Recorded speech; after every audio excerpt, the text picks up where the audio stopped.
আচ্ছা ঠিক আছে। অল ক্লিয়ার যেহেতু বলতেছো, তাহলে ঠিক আছে, আমরা তাহলে ক্লাসটা শুরু করি। আজকে মিনি মেডিকেল কোর্সের রক্ত সঞ্চালন অধ্যায়টির দ্বিতীয় ক্লাস। লাস্ট ক্লাসে আমরা একটা অধ্যায় মেডিকেলের জন্য কিভাবে পড়তে হয় সেটা তোমাদেরকে দেখিয়েছিলাম, এবং এই অধ্যায়টি থেকে আরবিসি পর্যন্ত আমরা আলোচনা করেছিলাম। তোমাদের উপস্থিতি খুব কম থাকার কারণে আমি আর ক্লাসটা কন্টিনিউ করে নেই। তো আজকে আবার এই আরবিসির পর থেকে আমরা কন্টিনিউ করব। তো চলো শুরু করা যাক। আর যারা রক্ত সঞ্চালনের প্রথম ক্লাসটি দেখো নাই, তোমরা গ্রুপে গিয়ে রক্ত সঞ্চালনের প্রথম ক্লাসটি দেখে আসো।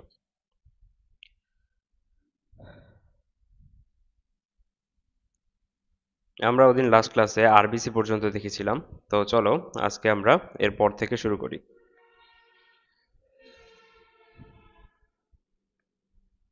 ওকে, আমরা দেখেছিলাম কি আমাদের রক্তে তিন ধরনের কণিকা থাকে: লোহিত রক্তকণিকা, শ্বেত রক্তকণিকা ও প্লাটিলেট। আমরা আরবিসি সম্পর্কিত বিস্তারিত আলোচনা ওদিন করেছিলাম। আজকে চলো শ্বেত রক্তকণিকা থেকে শুরু করা যাক। দেখো ভাইয়া, শ্বেত রক্তকণিকা এর অপর নাম কি? লিউকোসাইট। শ্বেত রক্তকণিকা এর অপর নাম কি ভাইয়া? লিউকোসাইট। এখানে লিউকো শব্দের অর্থ বর্ণহীন। লিউকো শব্দের অর্থ কি ভাইয়া? বর্ণহীন বা সাদা। আর সাইট অর্থ কোষ। আমরা জানি শ্বেত রক্তকণিকায় কোনো হিমোগ্লোবিন থাকে না। সেই কারণে শ্বেত রক্তকণিকাগুলো সাধারণত বর্ণহীন হয়ে থাকে, যে সেজন্য এগুলোকে লিউকোসাইট বলা হয়। এখন শ্বেত রক্তকণিকা আমরা জানি হিমোগ্লোবিন বিহীন, যে কারণে এর নির্দিষ্ট কোনো বর্ণ নেই, অনিয়তাকার আকৃতির এবং একমাত্র নিউক্লিয়াসযুক্ত বড় কোষ। আমাদের যে তিন ধরনের রক্তকণিকা রয়েছে, এর মধ্যে শুধুমাত্র শ্বেত রক্তকণিকারই নিউক্লিয়াস রয়েছে। বাকি লোহিত রক্তকণিকা আর প্লাটিলেটের কোনো নিউক্লিয়াস থাকে না। তারপর যদি দেখো ভাইয়া, শ্বেত রক্তকণিকাকে ভ্রাম্যমাণ প্রতিরক্ষাকারী একক বা মোবাইল ডিফেন্সিভ ইউনিট বলা হয়। কি বলা হয় ভাইয়া? ভ্রাম্যমাণ প্রতিরক্ষাকারী একক বা মোবাইল ডিফেন্সিভ ইউনিট। কেন? কারণ এই শ্বেত রক্তকণিকার মধ্যে কয়েকটা কণিকা আছে যেগুলা কি করতে পারে? ফ্যাগোসাইটোসিস প্রক্রিয়ায় জীবাণু ধ্বংস করতে পারে। কি করতে পারে ভাইয়া? ফ্যাগোসাইটোসিস প্রক্রিয়ায় জীবাণু ধ্বংস করতে পারে। এজন্য এগুলোকে মোবাইল ডিফেন্সিভ ইউনিট বলা হয়। এখন মানবদেহের প্রতি ঘন মিলিমিটার রক্তে প্রায় 4 থেকে 11 হাজার শ্বেত রক্তকণিকা থাকে। কত হাজার? 4 থেকে 11 হাজার। আর গড়ে সেটা কত ভাইয়া? 7,500। আমরা আরবিসিতে দেখেছিলাম যে বয়স ভেদে আরবিসির সংখ্যা বাড়ে কমে, কিন্তু শ্বেত রক্তকণিকায় একটা নর্মাল এভারেজে প্রতি ঘন মিলিমিটার রক্তে কত হাজার শ্বেত রক্তকণিকা থেকে? 4 থেকে 11 হাজার। কিন্তু বিভিন্ন কন্ডিশনে আমাদের দেহের মধ্যে এই শ্বেত রক্তকণিকার সংখ্যা বাড়তে পারে। যেমন কি শিশু অবস্থায় আমাদের দেহের শ্বেত রক্তকণিকা এই নর্মাল এই রেঞ্জের থেকে একটু বেশি থাকে। আর একটা অবস্থায় বেশি থাকে, সেটা হলো কি ভাইয়া? অসুস্থ অবস্থায়। কোন অবস্থায় ভাইয়া? অসুস্থ অবস্থায়।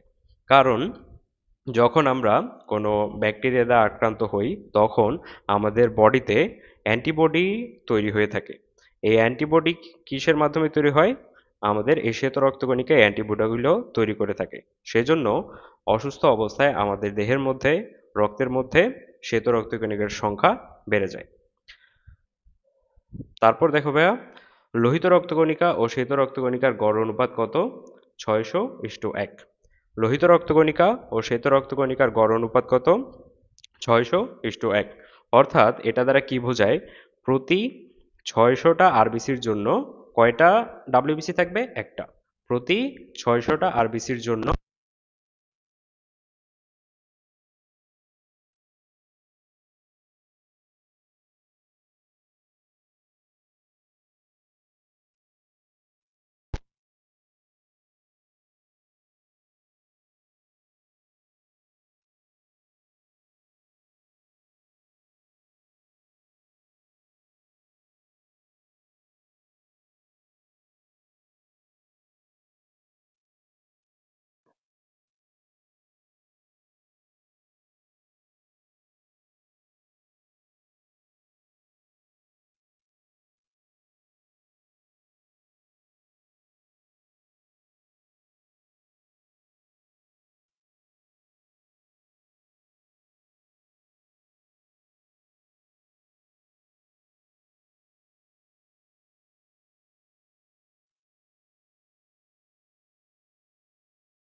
Hello, hello.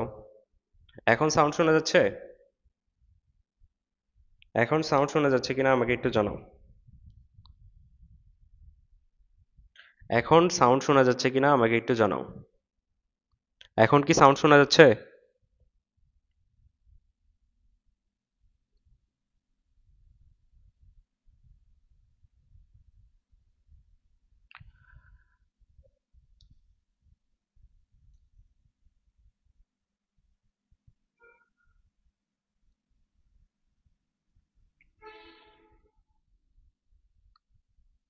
এখন সাউন্ড শোনা যাচ্ছে কিনা একটু জানাও। ওকে, ঠিক আছে। আমাকে একটু জানাও যে কতটুকু পর্যন্ত তোমরা শুনতে পেয়েছো, কতটুকু পর্যন্ত আমার ভয়েস ছিল, এটা একটু আমাকে জানাও। আমি আবার রিপিট করব। কোন টপিকটা পর্যন্ত আমার ভয়েস শোনা গিয়েছিল?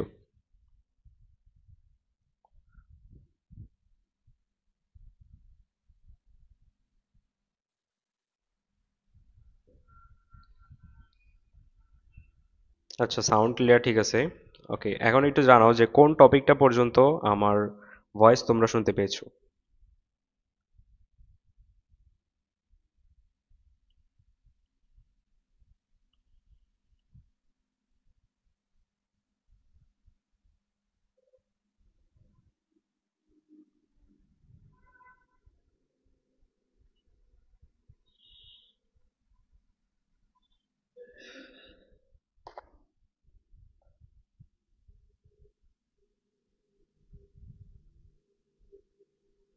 হ্যালো।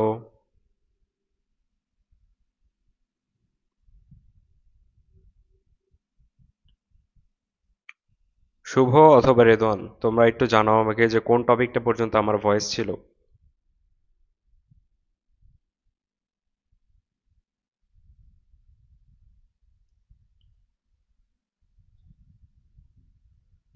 ডাব্লিউবিসি কাউন্ট পর্যন্ত ঠিক ছিল। আচ্ছা, এরপর আর শোনা যায় নাই না? আচ্ছা, এরপরে থেকে আমি আবার দেখাচ্ছি।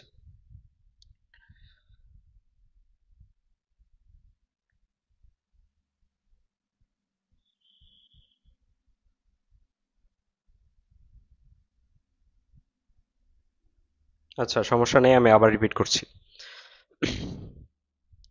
আচ্ছা, আমরা নর্মালি এই শ্বেত রক্তকণিকার একটা স্বাভাবিক রেঞ্জ আমরা দেখলাম। সেটা কি ছিল? 4,000 থেকে 11,000 নর্মাল কন্ডিশনে।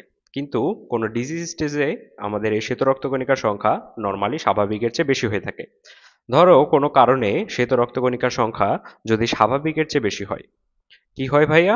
যদি স্বাভাবিকের চেয়ে বেশি হয়ে থাকে, তখন সেই কন্ডিশনটাকে কি বলা হয়? লিউকোসাইটোসিস। যদি শ্বেত রক্তকণিকার সংখ্যা স্বাভাবিকের চেয়ে বেশি হয়ে থাকে, তখন সেটাকে কি বলা হয়? লিউকোসাইটোসিস। আর যদি কম থাকে, তখন সে অবস্থাটাকে বলা হয় লিউকোপেনিয়া। তাহলে কি দেখলাম আমরা? স্বাভাবিকের থেকে যদি বেশি থাকে, তখন সেটা লিউকোসাইটোসিস। আর যদি কম থাকে, তখন সেটা লিউকোপেনিয়া। কিন্তু ধরো এমন যদি হয় যে শ্বেত রক্তকণিকার সংখ্যা অস্বাভাবিক হারে বেড়ে গেল, শ্বেত রক্তকণিকার সংখ্যা যদি অস্বাভাবিকভাবে বেড়ে যায়, তখন সেই অবস্থাটাকে বলা হয় ভাইয়া লিউকেমিয়া। কোনো কারণে যদি আমাদের রক্তে শ্বেত রক্তকণিকার সংখ্যা অস্বাভাবিক হারে বেড়ে যায়, তখন সেটাকে কি বলা হয়? লিউকেমিয়া। এখন এখানে লিউকোসাইটোসিস আর লিউকেমিয়ার মধ্যে অনেক সময় কনফিউশন ক্রিয়েট হয়ে যায়। তো এটা কিভাবে মনে রাখবা যে স্বাভাবিকের চেয়ে যদি বেশি হয়, তখন সেটা লিউকোসাইটোসিস। আর যদি অস্বাভাবিক হারে বেড়ে যায়, তখন সেটা লিউকেমিয়া। রাইট? ওকে। এখন শ্বেত রক্তকণিকাকে প্রধানত দুইটা ভাগে ভাগ করা যায়। সাইটোপ্লাজমে দানা যদি উপস্থিত থাকে, তখন সেটা দানাদার বা গ্র্যানুলোসাইট। আর যদি দানা অনুপস্থিত থাকে, তখন সেটা দানাবিহীন বা অ্যাগ্রানুলোসাইট। দানা বলতে কি বোঝায়? এটা ধরো যদি একটা শ্বেত রক্তকণিকার যে কোনো একটা সেল হয়, এটার মধ্যে সাইটোপ্লাজমে এরকম দানাদার উপস্থিতি দেখা যায়। যদি সেটা থাকে, তাহলে সেটা গ্র্যানুলোসাইট। আর যদি না থাকে, তাহলে সেটা অ্যাগ্রানুলোসাইট। এখন এই দানাবিহীন বা অ্যাগ্রানুলোসাইট রক্তকণিকা আবার দুই ধরনের, একটা মনোসাইট আর একটা লিম্ফোসাইট। একটা মনোসাইট আর একটা কি ভাইয়া, লিম্ফোসাইট। মনোসাইটগুলো প্রাথমিক অবস্থায় গোলাকার অথবা ডিম্বাকার থাকে, কিন্তু যত এর বয়স বৃদ্ধি পেতে থাকে তখন এর আকৃতিটা বৃক্কের মতো অথবা ঘোড়ার খুরের মতো দেখায়। কিসের মতো ভাইয়া? বৃক্কের মতো অথবা ঘোড়ার খুরের মতো দেখায়। প্রাথমিক অবস্থায় এর আকার কিরকম থাকে? গোলাকার অথবা ডিম্বাকার, কিন্তু বয়স বৃদ্ধির সাথে সাথে এর আকারটা ক্রমশ বৃক্কের মতো অথবা ঘোড়ার খুরের মতো দেখায়। মনোসাইটের আয়ুষ্কাল কত ভাইয়া? 2 থেকে 5 দিন। মনোসাইটগুলোর একটা বিশেষ ফিচার আছে, সেটা কি ভাইয়া? এরা ফ্যাগোসাইটোসিস পদ্ধতিতে জীবাণু ভক্ষণ করতে পারে। কি করতে পারে? ফ্যাগোসাইটোসিস পদ্ধতিতে জীবাণু ভক্ষণ করে রোগ আক্রমণ প্রতিরোধ করতে পারে। অনেকে সালাম জানাচ্ছ, ওয়ালাইকুম আসসালাম সবাইকে, ক্লাসে মনোযোগ দাও। মনোসাইটগুলো কি করতে পারে? ফ্যাগোসাইটোসিস পদ্ধতিতে জীবাণু ভক্ষণ করতে পারে। এখন আসো ভাইয়া, লিম্ফোসাইটগুলো যদি আমরা দেখি, লিম্ফোসাইটগুলো কি বৃহৎ আকৃতির গোলাকার হয়ে থাকে এবং অখণ্ডিত হয়ে থাকে। এর আয়ুষ্কাল কত ভাইয়া? প্রায় 7 দিন। এর আয়ুষ্কাল প্রায় 7 দিন। এখন টি লিম্ফোসাইট প্রায় 3 ধরনের হয়ে থাকে, মানে লিম্ফোসাইটগুলো 3 ধরনের হয়ে থাকে। একটা টি কোষ বা টি লিম্ফোসাইট, আরেকটা বি কোষ বা বি লিম্ফোসাইট, অপরটা এন কোষ বা ন্যাচারাল কিলার সেল। তোমাদের লেটেস্ট এডিশনের বইয়ে এই প্রকারভেদটা যত দেয়া থাকবে তোমরা পরীক্ষার সময় ততটা দেখাবা। এটা প্রকারভেদ অনেক সময় চেঞ্জ করে দেয়, কখনো 2 প্রকার দেয়া থাকে, কখনো 3 প্রকার দেয়া থাকে। তো লেটেস্ট এডিশনে যে ইনফরমেশনটা দেয়া থাকবে তোমরা পরীক্ষায় সবসময় ওই লেটেস্ট ইনফরমেশনটাই দেখাবা। ওকে, এখন দেখো ভাইয়া, টি কোষ বা টি লিম্ফোসাইটগুলো কোথা থেকে উৎপন্ন হয়? আমাদের থাইমাস গ্রন্থির থাইমোসাইটস থেকে উৎপন্ন হয়। কোথা থেকে উৎপন্ন হয় ভাইয়া? থাইমাস গ্রন্থির থাইমোসাইটস থেকে উৎপন্ন হয়। আর এরা কি করে? কোষ মাধ্যম অনাক্রমতা বা সেল মিডিয়েট ইমিউনিটিতে গুরুত্বপূর্ণ ভূমিকা রাখে। কিসে ভূমিকা রাখে ভাইয়া? কোষ মাধ্যম অনাক্রমতা বা সেল মিডিয়েট ইমিউনিটিতে গুরুত্বপূর্ণ ভূমিকা পালন করে।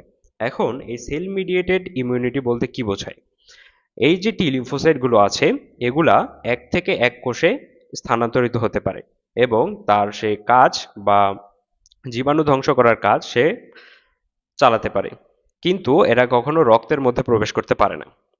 যেহেতু বিভিন্ন কোষের মধ্যেই এর কার্যক্রম সীমাবদ্ধ থাকে, তাই এই টি লিম্ফোসাইটগুলোকে বলা হয় সেল মিডিয়েট ইমিউনিটির সাথে যুক্ত। অপরদিকে বি কোষ বা বি লিম্ফোসাইট এরা কোথা থেকে উৎপন্ন হয়? আমাদের অস্থিমজ্জার হিমাটোপয়েটিক মাতৃকোষ থেকে। কোথা থেকে উৎপন্ন হয় ভাইয়া? অস্থিমজ্জার হিমাটোপয়েটিক মাতৃকোষ থেকে। এই বি লিম্ফোসাইটগুলো অ্যান্টিবডি তৈরি করতে পারে। কি তৈরি করতে পারে? অ্যান্টিবডি। আর এই অ্যান্টিবডি আমরা জানি কি, অ্যান্টিবডি তৈরি হওয়ার পর রক্তের মধ্যে প্রবেশ করে এবং যেই জায়গায় ধরো কোনো ব্যাকটেরিয়া প্রবেশ করলো তখন সেগুলোকে ধ্বংস করতে পারে। যেহেতু অ্যান্টিবডিগুলো রক্তের মাধ্যমে প্রবেশ করে তাদের কার্যক্রম পরিচালনা করে, সেজন্য এই বি লিম্ফোসাইটগুলোকে কি বলা হয় ভাইয়া? হিউমেরাল ইমিউনিটির সাথে যুক্ত। এরা কি রক্ত মাধ্যম অনাক্রমতায় গুরুত্বপূর্ণ ভূমিকা পালন করে। তাহলে টি লিম্ফোসাইট কি কোষ মাধ্যম অনাক্রমতায় ভূমিকা পালন করে, আর বি লিম্ফোসাইট রক্ত মাধ্যম অনাক্রমতায় ভূমিকা পালন করে। আরেক ধরনের লিম্ফোসাইট আছে কি, সেটা কি এনকে কোষ বা ন্যাচারাল কিলার সেল। এরা কি করতে পারে ভাইয়া? এরা ভাইরাসের সংক্রমণে দ্রুত সাড়া প্রদান করে। এরা কি করে ভাইয়া? ভাইরাসের সংক্রমণে দ্রুত সাড়া প্রদান করতে পারে। ওকে, এই ছিল আমাদের দানাবিহীন বা অ্যাগ্রানুলোসাইট শ্বেত রক্তকণিকা। এখন আমরা যদি দানাদার বা গ্র্যানুলোসাইট শ্বেত রক্তকণিকাগুলো দেখি, দেখো এই যে দানাগুলো আছে এগুলো কি লিশম্যান নামক একটা রঞ্জক পদার্থে নানাভাবে রঞ্জিত হয়ে থাকে। এই যে সাইটোপ্লাজমে উপস্থিত দানাগুলো লিশম্যান রঞ্জক নামক এক ধরনের রঞ্জকে বিভিন্নভাবে রঞ্জিত হয়ে থাকে। এখন এগুলোকে দানাদারগুলোকে 3 ভাগে ভাগ করা হয়। ফার্স্টটা কি? নিউট্রোফিল। দেখো রক্তের মধ্যে প্রায় 40-60% হলো কি নিউট্রোফিল। এর নিউট্রোফিলের পরিমাণটা কি সবচেয়ে বেশি। এখন এই নিউট্রোফিলগুলো কি ভাইয়া? বর্ণ নিরপেক্ষ। নিউট্রোফিলগুলো কি ভাইয়া? বর্ণ নিরপেক্ষ, অর্থাৎ এরা লিশম্যান রঞ্জকে কোনো বর্ণ প্রদান করবে না। নিউট্রোফিল এর নাম দেখেই বুঝতে পারছো যে এখানে নিউট্রাল একটা শব্দ আসতেছে, নিউট্রাল একটা শব্দ আসতেছে, যেটা থেকে আমরা কি কি দেখলাম যে এটা বর্ণ নিরপেক্ষ। তারপর এই নিউট্রোফিল ভাইয়া 2 থেকে 5টা খণ্ডকযুক্ত। কয়টা খণ্ডকযুক্ত ভাইয়া? 2 থেকে 5টা খণ্ডকযুক্ত। এর আয়ুষ্কাল কত? 2 থেকে 5 দিন। এবং এই নিউট্রোফিলগুলোও ফ্যাগোসাইটোসিস পদ্ধতিতে জীবাণু ভক্ষণ করতে পারে। নিউট্রোফিলও ফ্যাগোসাইটোসিস পদ্ধতিতে ব্যাকটেরিয়া ও ছত্রাক ভক্ষণ করতে পারে। তাহলে আমরা শ্বেত রক্তকণিকার মধ্যে 2টা কণিকা দেখলাম যেটা কি ফ্যাগোসাইটোসিস করতে পারে। এর একটা কি? মোনোসাইট। এর একটা কি? মোনোসাইট। আর অপরটা কি? নিউট্রোফিল। এই মোনোসাইট অ্যান্ড নিউট্রোফিল এই 2টা কণিকাই কি আমাদের ফ্যাগোসাইটোসিস পদ্ধতিতে রোগ জীবাণু ধ্বংস করতে পারে। ওকে, এখন দেখো এই নিউট্রোফিলগুলো ভাইয়া অ্যামিবয়েড চলনে সক্ষম।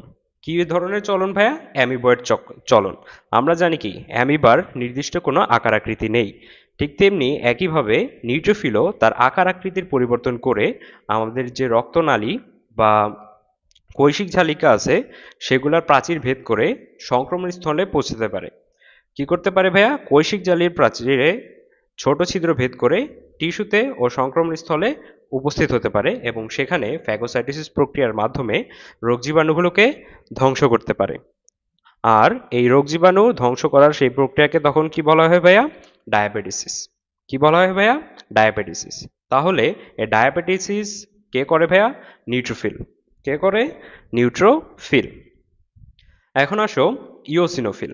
ইওসিনোফিল আমাদের লিশম্যান রঞ্জকে লাল বর্ণ ধারণ করে এবং এগুলা কি অম্লধর্মী।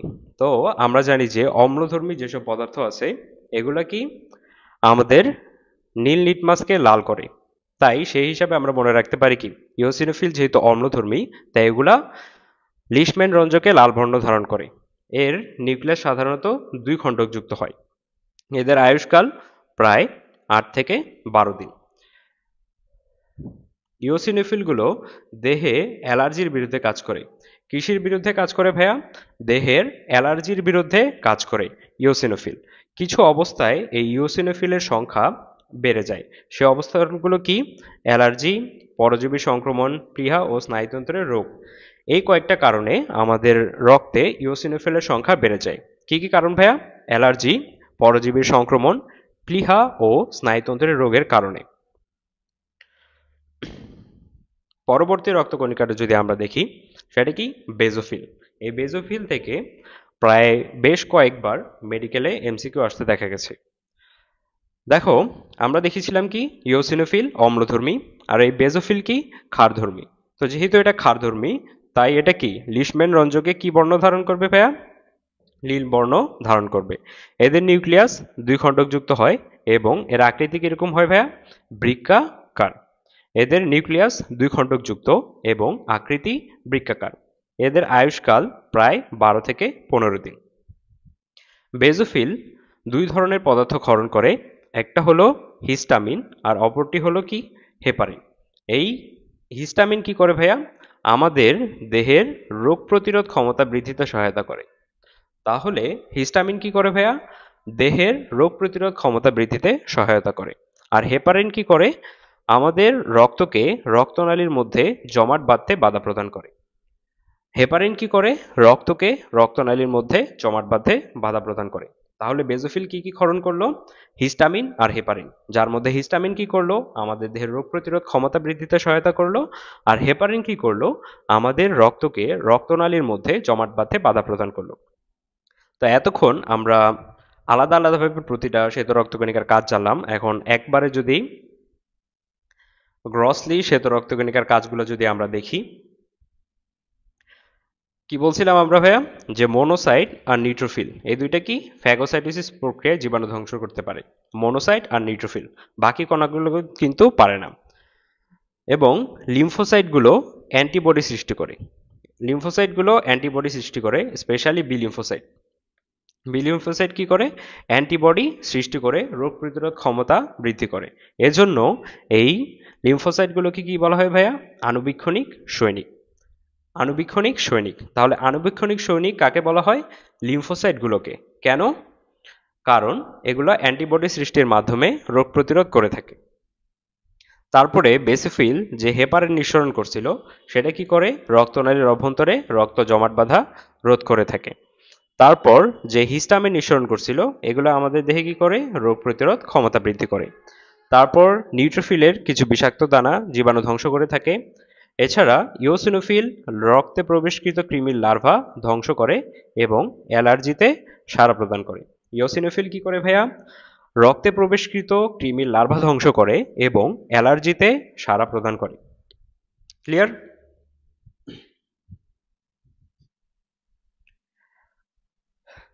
আচ্ছা, এখন আসো আমরা অণুচক্রিকা বা প্লেটলেট বা থ্রোম্বোসাইট যদি দেখি। এক্ষেত্রে প্রতিটা রক্তকণিকার অপর নামগুলো তোমরা ভালো মতো দেখবা, কারণ অপশনে অনেক সময় অণুচক্রিকা বা প্লেটলেটের বদলে অন্য নামগুলা দিতে পারে। এক্ষেত্রে ইংলিশ টার্মগুলো দেওয়ার চান্স বেশি থাকে। এখন আসো আমরা যদি দেখি যে অণুচক্রিকা বা প্লেটলেট কোন স্থান থেকে উৎপন্ন হয়। এগুলা আমাদের বডির যে লাল অস্থিমজ্জা বা রেড বোন মেরো আছে এগুলার মেগাক্যারোসাইট থেকে উৎপন্ন হয়।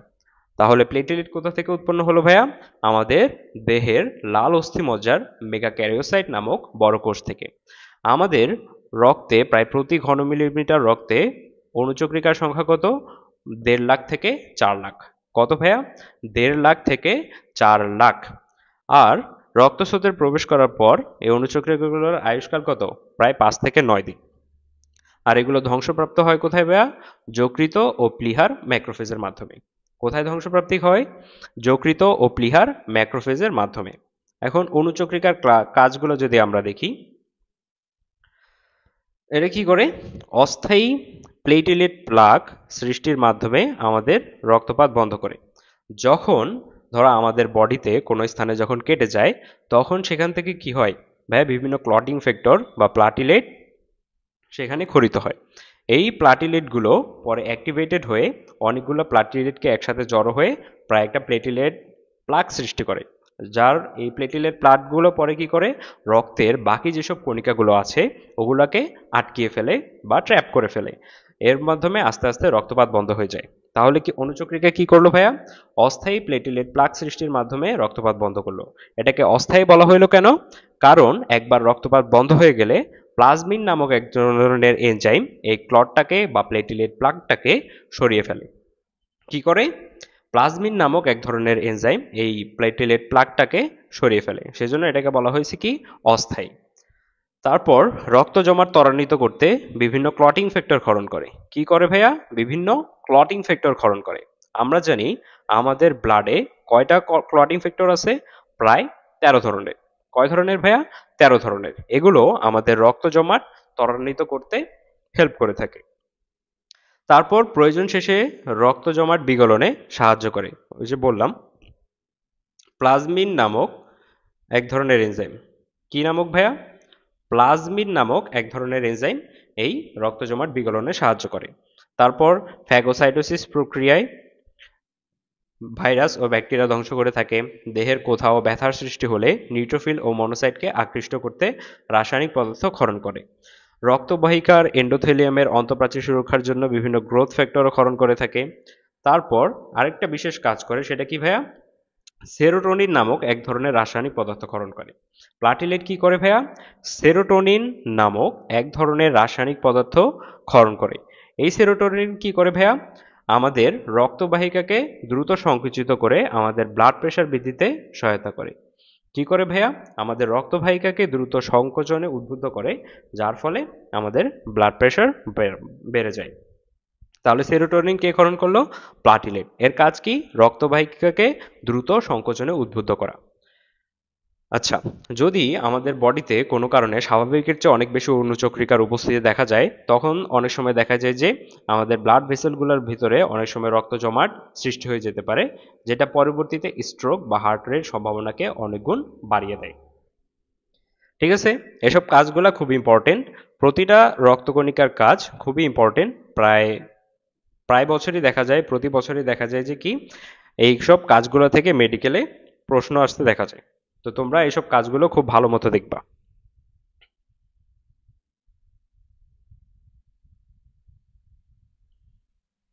আচ্ছা, এখন আমাদের যে রক্তের মধ্যে 3 ধরনের কণিকা আছে এগুলাকে আমরা কোষ না বলে কণিকা কেন বলি? কারণ একটা কোষ হওয়ার জন্য এর মধ্যে কিছু প্রয়োজনীয় কোষ অঙ্গাণু থাকা প্রয়োজন, যেমন নিউক্লিয়াস, সেন্ট্রিওল, মাইটোকন্ড্রিয়া, গোলকি বডি ইত্যাদি।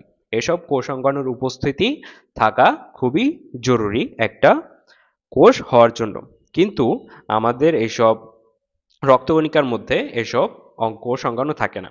যেমন আমরা জানি যে আমাদের শুধু শ্বেত রক্তকণিকায় নিউক্লিয়াস থাকে, কিন্তু আরবিসি আর প্লাটিলেট যে আছে এখানে নিউক্লিয়াস থাকে না। এছাড়াও এই কণিকাগুলোর মধ্যে সেন্ট্রিওল, মাইটোকন্ড্রিয়া, গোলগি বডি ইত্যাদি কোষাঙ্গাণু নেই। এছাড়াও আরেকটা কারণ কি, এইসব যে রক্তকণিকাগুলো আছে এগুলো বিভাজিত হয়ে নতুন রক্তকণিকা সৃষ্টি করতে পারে না। এগুলো কি ভাইয়া, বিভাজিত হয়ে নতুন রক্তকণিকা সৃষ্টি করতে পারে না। এসব রক্তকণিকা উৎপন্ন হয় কোথা থেকে? আমাদের স্টেম সেল থেকে। কোথা থেকে ভাইয়া? স্টেম সেল থেকে এসব রক্তকণিকাগুলো উৎপন্ন হয়।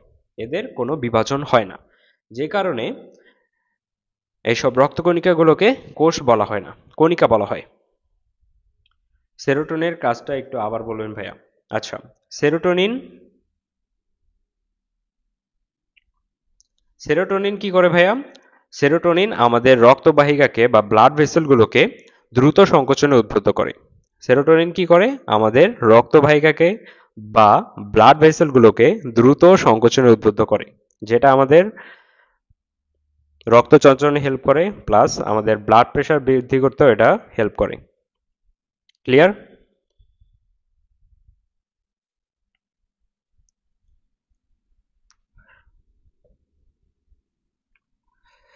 এটুক পর্যন্ত ক্লিয়ার নাকি? সবাই একটু জানো।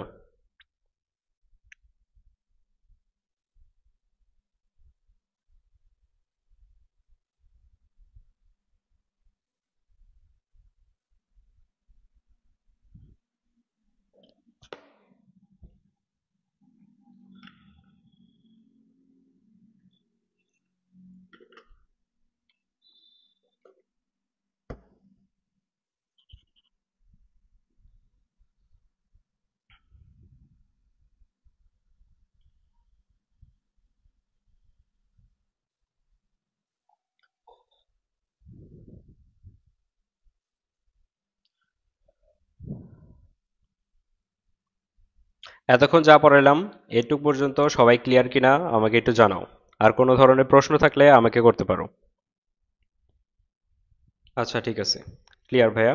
ওকে, তাহলে আমরা পরবর্তী টপিকে যাই। এই যে ছকটা আছে, এই ছকে এতক্ষণ আমরা যে সকল ইনফরমেশনগুলো আলাদাভাবে পড়েছিলাম, যে লোহিত রক্তকণিকার কাজ কি, শ্বেত রক্তকণিকার কাজ কি, কোনটা কত সংখ্যায় থাকে, কোনটা কোথায় উৎপন্ন হয়, কোনটার আয়ুষ্কাল কত, সব এই জায়গায় ছক আকারে দেয়া আছে। তোমরা এখান থেকে একবার দেখে নিবা। তারপর এখানে লোহিত রক্তকণিকা, শ্বেত রক্তকণিকা এবং অনুচক্রিকার মধ্যে পার্থক্য আছে, এটাও একটু দেখে নিবা। হ্যাঁ, কোয়েশ্চেন করো।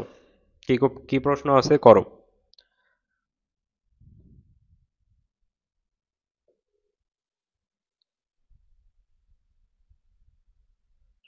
আচ্ছা, এর পরের টপিকটা যদি আমরা দেখি, রক্ত জমাট বাঁধা বা রক্ত তঞ্চন। আমাদের ব্লাডে প্রায় 13 ধরনের ক্লটিং ফ্যাক্টর থাকে। কয় ধরনের ভাইয়া? 13 ধরনের ক্লটিং ফ্যাক্টর থাকে। এর মধ্যে প্রথম যে 4টা ক্লটিং ফ্যাক্টর, সেই 4টা ক্লটিং ফ্যাক্টর খুবই গুরুত্বপূর্ণ। এর মধ্যে 13টা ক্লটিং ফ্যাক্টরের মধ্যে প্রথম 4টা ক্লটিং ফ্যাক্টর খুবই গুরুত্বপূর্ণ। সেগুলো কি ভাইয়া? ফাইব্রিনোজেন, প্রথমবিন, থ্রোম্বোপ্লাস্টিন ও ক্যালসিয়াম। তোমরা এইটা নর্মালি মনে রাখতে পারো, অথবা কারো যদি মনে রাখতে সমস্যা হয় তোমরা একটা লাইন দিয়ে এটা মনে রাখতে পারো। লাইনটা কি ভাইয়া? ফুল পরে টুপ করে। ফুল পরে টুপ করে। ফুল দিয়ে কি ভাইয়া? ফাইব্রিনোজেন, পরে দিয়ে প্রথমবিন, টুপ দিয়ে থ্রোম্বোপ্লাস্টিন, করে দিয়ে ক্যালসিয়াম। ফুল পরে টুপ করে, এই লাইনটা দিয়ে তোমরা প্রথম 4টা ক্লটিং ফ্যাক্টর মনে রাখতে পারো: ফিব্রিনোজেন, প্রথমবিন, থ্রোম্বোপ্লাস্টিন এবং ক্যালসিয়াম। বাকিগুলো জাস্ট একটু নাম দেখলেও হবে, কিন্তু এর মধ্যে কয়েকটা ফ্যাক্টর আছে, এগুলো সম্পর্কে তোমাদের একটু জানতে হবে।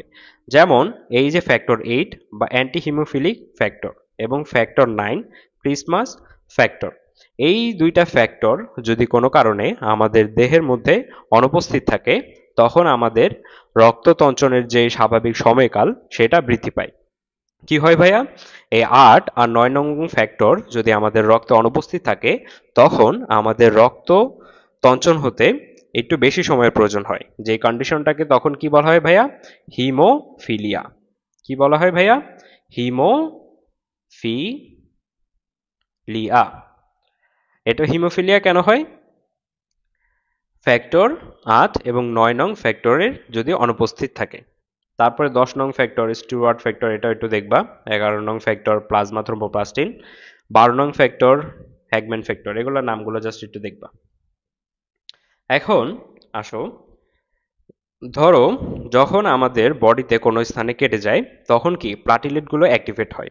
প্লাটিলেটগুলো অ্যাক্টিভেট হয়ে প্লাটিলেট প্লাক সৃষ্টি করে এবং আমাদের যে রক্তপাত আছে সেটাকে বন্ধ করে দেয়। আর এই যে টোটাল রক্তপাত শুরু হওয়ার পর থেকে রক্তপাত বন্ধ হওয়া পর্যন্ত যে প্রক্রিয়া, এই টোটাল প্রসেসটাকে বলা হয় হিমোস্ট্যাসিস। কি বলা হয় ভাইয়া, হিমোস্ট্যাসিস। ক্ষত নিরাময়ের উদ্দেশ্যে যে কোনো উপায়ে রক্তপাত বন্ধের প্রক্রিয়াকে কি বলা হয়, হিমোস্ট্যাসিস। এখন এই হিমোস্ট্যাসিসের সাথে তোমরা আরো দুইটা টার্ম অনেক সময় গুলিয়ে ফেলো। কি কি সেই টার্ম, ফার্স্ট একটা কি হোমিওস্ট্যাসিস, হোমিওস্ট্যাসিস, আরেকটা হিমাটোপয়েসিস, হিমাটোপয়েসিস। এই হিমোস্ট্যাসিসের সাথে তোমরা হোমিওস্ট্যাসিস আর হিমাটোপয়েসিস এই দুইটা টার্ম তোমরা অনেক সময় গুলিয়ে ফেলো। দেখো এই হোমিওস্ট্যাসিস মানে কি, হোমিও মানে কি সেম, হোমিও মানে সেম, স্ট্যাসিস মানে ধরো অবস্থা, মানে সেম অবস্থা বা সাম্যাবস্থা যে বজায় রাখার যে প্রক্রিয়া সেটাকে বলা হয় হোমিওস্ট্যাসিস। আর এই হিমাটোপয়েসিস হলো রক্তকণিকা সৃষ্টির প্রক্রিয়া। কি ভাইয়া, রক্তকণিকা সৃষ্টির প্রক্রিয়া। রক্তকণিকা সৃষ্টির প্রক্রিয়াকে বলা হয় হিমাটোপয়েসিস। মানে আরবিসি, ডাব্লিউবিসি, প্লাটিলেট যে কোনো রক্তকণিকার মানে ওভারঅল মানে একসাথে গ্রসলি বলা হয় কি হিমাটোপয়েসিস। কিন্তু প্রতিটার কিন্তু আবার আলাদা নাম আছে, যেমন আরবিসি তৈরির প্রক্রিয়া কি ইরাইথ্রোপয়েসিস, এরকম আলাদা নাম আছে। আর সবগুলোকে একসাথে ওভারঅল গ্রসলি কি বলা হয়, হিমাটোপয়েসিস। আর হোমিওস্ট্যাসিস কি, আমাদের বডির বা দেহের অভ্যন্তরে সাম্যাবস্থা বজায় রাখার যে প্রক্রিয়া সেটা কি হোমিওস্ট্যাসিস। আর হিমোস্ট্যাসিস কি, আমাদের রক্তপাত বন্ধের প্রক্রিয়া বা রক্ততঞ্চনের প্রক্রিয়া, এটাকে বলা হয় হিমোস্ট্যাসিস। তো হিমোস্ট্যাসিস, হোমিওস্ট্যাসিস আর হেমাটোপয়েসিস এই তিনটা টার্ম তোমরা আর কখনো গুলাবে না। এই তিনটা টার্ম কি ক্লিয়ার? যদি ক্লিয়ার হয় কমেন্টে জানাও।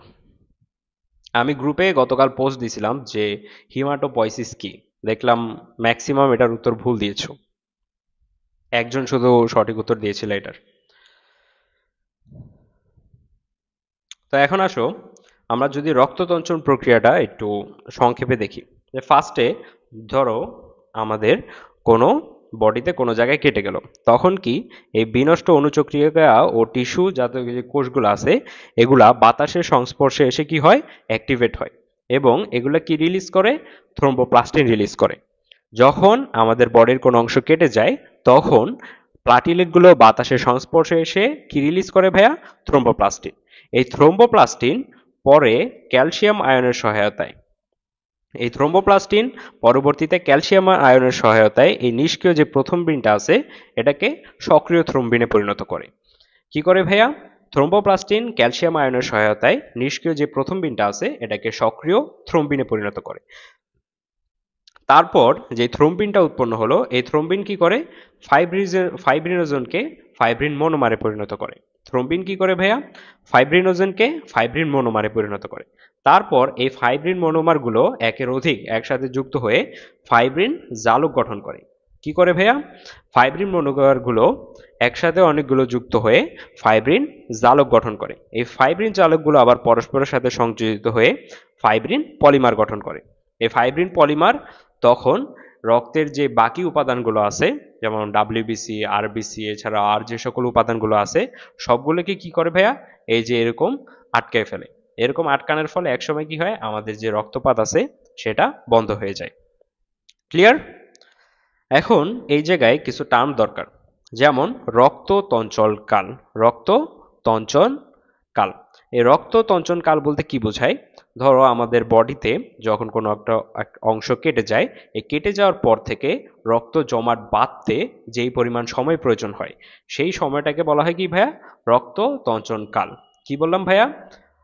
বডির কোনো অংশ কেটে যাওয়ার পর ওই অংশে মানে রক্ত জমাট বাঁধতে, কেটে যাওয়ার সময় থেকে রক্ত জমাট বাঁধা পর্যন্ত যে সময় লাগে বা যে সময়ের প্রয়োজন হয়, সেই সময়টাকে বলা হয় রক্ত তঞ্চন কাল। এবং মানুষের স্বাভাবিক রক্ত তঞ্চন কাল কত? 4 থেকে 5 মিনিট। স্বাভাবিক রক্ত তঞ্চন কাল কত? 4 থেকে 5 মিনিট। আরেকটা টার্ম যেটা আগের এডিশনের বইগুলোতে ছিল কিন্তু এই এডিশনের বইগুলোতে দেয় নাই, সেটা কি? রক্তক্ষরণকাল। কি ভাইয়া? রক্তক্ষরণকাল। রক্তক্ষরণকাল বলতে কি বোঝায়? যে রক্তপাত যতক্ষণ পর্যন্ত অব্যাহত থাকে, মানে রক্ত জমাট বাঁধার প্রক্রিয়া শুরু হওয়ার আগ পর্যন্ত যে সময়টা, সেটাকে বলা হয় রক্তক্ষরণকাল। আর এটার সময় কি? 1 থেকে 4 মিনিট। তাহলে আমাদের রক্তক্ষরণকাল কত ভাইয়া? 1 থেকে 4 মিনিট। আর রক্ততঞ্চনকাল কত? 4 থেকে 5 মিনিট। তারপর একটু আগে আমি দেখেছিলাম যে আমাদের ফ্যাক্টর 8 এবং 9 নং ক্লটিং ফ্যাক্টরের অভাবে কি হয়? আমাদের হিমোফিলিয়া হয়ে থাকে। আমাদের কি হয়ে থাকে ভাইয়া?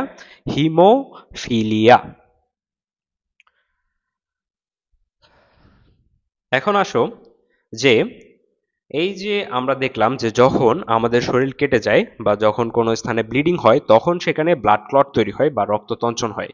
কিন্তু স্বাভাবিক অবস্থায় যখন আমাদের ব্লাড ভেসেলগুলোর মধ্য দিয়ে রক্ত চলাচল করে, তখন কেন এটার ভিতরে রক্ত তঞ্চিত হয় না? কয়েকটা কারণে হয়ে থাকে। এর ফার্স্ট কারণ কি ভাইয়া?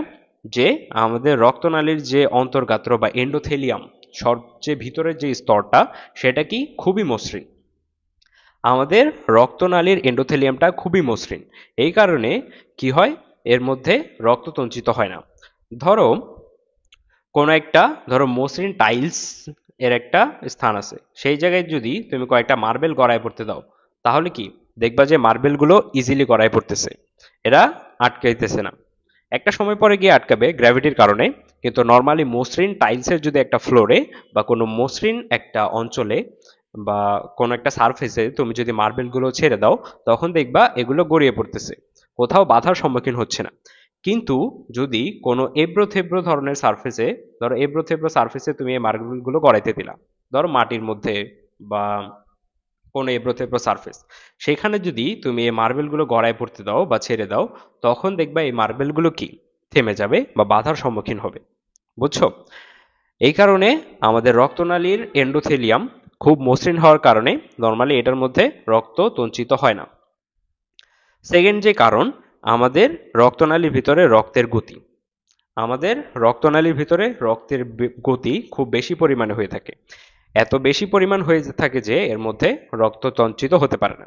বা ধরো কোনো কারণে তঞ্চন হওয়া শুরু করলো, ধরো একটা দুইটা প্লাটিলেট ধরো অ্যাক্টিভেটেড হয়ে রক্ত তঞ্চন শুরু করলো, কিন্তু বাকি ব্লাড ফ্লো এত বেশি থাকে, এই তঞ্চনটাকে তখন কি ব্লাড ফ্লো বা ব্লাড ভেসেলের মধ্যে দিয়ে নিয়ে যায়, সেখানে স্থায়ীভাবে থাকতে বাধা দেয়। তারপর আমরা কি দেখছিলাম? বেজোফিল হেপারিন নামক এক ধরনের কি রাসায়নিক পদার্থ ক্ষরণ করছিল। কি ভাইয়া? হেপারিন নামক এক ধরনের রাসায়নিক পদার্থ ক্ষরণ করছিল, যেগুলোর কাজ কি ছিল? আমাদের রক্তনালীর ভিতরে রক্ততঞ্চন প্রক্রিয়াকে বাধা দেওয়া। এই হেপারিন কি ভাইয়া? অ্যান্টিকোয়াগুলেন্ট হিসেবে কাজ করে। এখন এই অ্যান্টিকোয়াগুলেন্ট বলতে কি বোঝায়? যেগুলো আমাদের কোয়াগুলেশন বা রক্ত জমাট বাঁধতে বাধা দেয়। কোয়াগুলেশন বা রক্ত জমাট বাঁধতে বাধা দেয়, সেই সকল পদার্থকে বলা হয় অ্যান্টিকোয়াগুলেন্ট। আর এই ধরনের একটা অ্যান্টিকোয়াগুলেন্ট কি ভাইয়া? হেপারিন। এখন হেপারিন কোথা থেকে খরিত হয়? আমরা দেখছিলাম যে বেজোফিল থেকে খরিত হয়। আর কি? আমাদের যোজক টিস্যুর মাস্ট কোষ থেকে নিঃসৃত হয়। তাহলে হেপারিন কোথা কোথা থেকে নিঃসৃত হয় ভাইয়া? বেজোফিল থেকে আর যোজক টিস্যুর মাস্ট কোষ থেকে। এখন আরেকটা টার্ম আছে, ধরো সিরাম। আরেকটা কথা বলা হয় নাই, যে সিরাম। দেখো যখন আমাদের কেটে যাওয়া স্থানে রক্ত জমাট বাঁধে, রক্ত জমাট বাঁধার পর আমরা সেখান থেকে কি একটা হলুদ বর্ণের তরল পদার্থ বের হয়ে আসতে থাকি। যেই রক্ত জমাট বাঁধার পর ওই জমাট বাঁধা স্থান থেকে যে হলুদ বর্ণের তরল পদার্থটা বেরিয়ে আসে, সেই হলুদ বর্ণের তরল পদার্থকে বলা হয় কি ভাইয়া? সিরাম। কি বলা হয় ভাইয়া? সিরাম। সিরাম বলা হয়। এতে কি থাকে, আমাদের প্লাজমা আর সিরামের মধ্যে কয়েকটা ডিফারেন্স আছে। এর মধ্যে কি মেইনলি আমাদের যেসব ক্লটিং ফ্যাক্টরগুলো আছে সেগুলা আমাদের সিরামের মধ্যে থাকে না। আমাদের রক্তরস বা প্লাজমার মধ্যে বিভিন্ন ধরনের ক্লটিং ফ্যাক্টর থাকলেও আমাদের সিরামের মধ্যে এই ধরনের ক্লটিং ফ্যাক্টর থাকে না। যেমন ধরো এই যে ফিব্রিনোজেন, প্রথমবিন, ফ্যাক্টর 5, ফ্যাক্টর 8 এগুলো থাকে না, বুঝছো? কিন্তু আরেকটা জিনিস বেশি থাকে, কি ভাইয়া? এই যে সেরোটোনিন। আমাদের সিরামে কি বেশি থাকে ভাইয়া? সেরোটোনিন। আমরা কি ধরে মনে রাখতে পারি?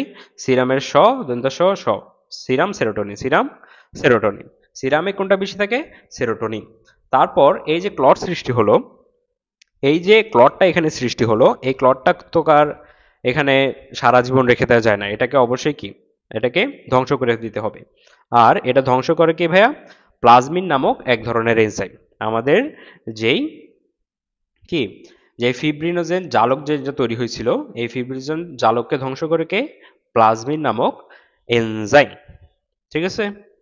এখান থেকে তোমরা প্লাজমা ও সিরামের পার্থক্যটা দেখে নিবা, এটা ইম্পর্টেন্ট, এখান থেকে প্রশ্ন আসতে পারে।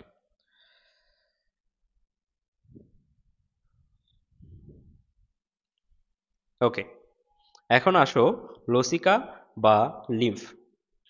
আমাদের যেসব টিস্যু গঠনকারী বিভিন্ন কোষ আছে, এই কোষগুলোর মাঝখানে কিছু বর্ণহীন তরল পদার্থ দেখা যায়। আমাদের টিস্যু গঠনকারী কোষের ফাঁকে ফাঁকে কিছু বর্ণহীন তরল পদার্থ দেখা যায়। এই বর্ণহীন তরল পদার্থকে কি বলা হয় ভাইয়া? লসিকা বা লিম্ফ। কি বলা হয় ভাইয়া? লসিকা বা লিম্ফ। ধরো এগুলা হচ্ছে গিয়ে ধরো কোষ, এগুলা ধরলাম যে আমাদের টিস্যুর কোষ।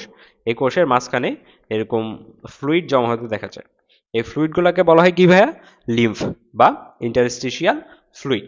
এগুলো কিভাবে হয়? আমরা জানি যে ধমনী কি হয়, কৈশিক জালিকায় বিভক্ত হয়, তারপর আবার সেটা কি শিরায় রূপান্তরিত হয়। ধমনী কি হয়? যখন বিভিন্ন টিস্যুগুলোতে বা অঙ্গগুলোতে কৈশিক জালিকায় বিভক্ত হয়, তখন ওই কৈশিক জালিকার প্রাচীর ভেদ করে প্রায় 10% মতো, কত পার্সেন্ট ভাইয়া? প্রায় 10% মতো রক্তরস বা প্লাজমা আমাদের এই টিস্যু কোষের মাঝখানে বা ইন্টারস্টিশিয়াল স্পেসে চলে আসে। তখন এগুলোকে বলা হয় ইন্টারস্টিশিয়াল ফ্লুইড বা লসিকা বা লিম্ফ। ঠিক আছে? আর এই লসিকা উৎপাদনের প্রক্রিয়াকে কি বলা হয় ভাইয়া? লিম্ফোজেনেসিস। লসিকা উৎপাদনের প্রক্রিয়াকে কি বলা হয় ভাইয়া? লিম্ফোজেনেসিস। লিম্ফ মানে আমরা কি জানি ভাইয়া? লসিকা। আর জেনেসিস মানে তৈরি হওয়া বা তৈরির প্রক্রিয়া। লিম্ফোজেনেসিস তার মানে কি? লিম্ফ তৈরির প্রক্রিয়া বা লসিকা উৎপাদনের প্রক্রিয়া। এখন লসিকায় মেইনলি দু ধরনের উপাদান দেখা যায়। একটা কোষ উপাদান, অপরটা কি ভাইয়া? কোষবিহীন উপাদান। একটা কোষ উপাদান, অপরটা কি? কোষবিহীন উপাদান। কোষীয় উপাদানের মধ্যে দুই ধরনের কণিকা দেখা যায়, একটা লিম্ফোসাইট, অপরটা কি? মনোসাইট। কোষীয় উপাদানগুলোর মধ্যে ভাইয়া দুই ধরনের কণিকা দেখা যায়, শ্বেত রক্ত কণিকা দেখা যায়, একটা লিম্ফোসাইট আর একটা মনোসাইট। আর আমরা জানি কি লিম্ফোসাইট আর মনোসাইট গুলো কি ফ্যাগোসাইটোসিস প্রক্রিয়া করতে পারে। তো কি আমরা বলতে পারি কি লসিকা আমাদের রোগ জীবাণু প্রতিরোধে হেল্প করতে পারে। ঠিক আছে? এখন আমরা যদি দেখি প্রতি কিউবিক মিলিমিটার লসিকায় লিম্ফোসাইটের পরিমাণ কত? প্রতি কিউবিক মিলিমিটার লসিকায় লিম্ফোসাইটের পরিমাণ কত ভাইয়া? 500 থেকে 75,000। কত ভাইয়া? 500 থেকে 75,000। এই জিনিসটা একটু খেয়াল করবা, এখানে কি বলছে? 500 থেকে 75,000। কিন্তু অনেকে কি করে, ভুল করে ফেলে, মনে করে যে 5,000 থেকে 75,000। আসলে না, এই লসিকায় লিম্ফোসাইটের সংখ্যা কত? 500 থেকে 75,000। এখন কোষবিহীন উপাদানগুলোর মধ্যে আমরা যদি দেখি, এখানে বিভিন্ন ধরনের প্রোটিন থাকে, যেমন albumin, globulin, fibrinogen, enzyme, antibody. এছাড়া লিপিড থাকতে পারে। এই লসিকার মধ্যে লিপিডগুলো মেইনলি কি হিসেবে থাকে ভাইয়া? কাইলোমাইক্রন হিসেবে থাকে। লসিকার মধ্যে লিপিডগুলো মেইনলি কাইলোমাইক্রন হিসেবে থাকে। এখন ধরো কোনো কারণে বা কোনো একদিন তুমি অতিরিক্ত চর্বিযুক্ত খাবার খেয়ে ফেললা, তখন কি হবে? আমাদের এই লসিকাগুলো দেখতে প্রায় দুধের মতো সাদা বর্ণ দেখাবে। কি বললাম ভাইয়া? যদি তুমি অতিরিক্ত চর্বি জাতীয় খাদ্য গ্রহণ করো, তখন আমাদের এই লসিকাগুলো দুধের মতো সাদা দেখায়। তখন এই অবস্থাকে বলা হয় কি? কাইল। অতিরিক্ত চর্বিযুক্ত খাবারকে লসিকা ফ্যাটের পরিমাণ বেড়ে যায়, তখন এগুলো কিসের মতো দেখায় ভাইয়া? দুধের মতো সাদা দেখায়। তো সেজন্য এই ধরনের লসিকাকে তখন কি বলা হয়? কাইল। এই ধরনের লসিকাকে তখন কি বলা হয় ভাইয়া? কাইল। ওকে। এছাড়াও এতে বিভিন্ন ধরনের খনিজ পদার্থ থাকে, যেমন sodium, chloride, calcium, potassium, bicarbonate, রেচন বর্জ্য পদার্থ থাকে, অন্যান্য বস্তু থাকে। এখন লসিকার কাজগুলো যদি আমরা দেখি, লসিকা মেইনলি কি কাজ করে ভাইয়া? আমাদের ব্লাড বা রক্ত যে কাজগুলো করে থাকে, প্রায় সিমিলার কাজগুলো লসিকা করে থাকে। আমরা জানি কি, আমাদের বিভিন্ন অঙ্গ থেকে পুষ্টি উপাদানগুলো কি রক্তের মাধ্যমে বিভিন্ন কোষে পৌঁছায়।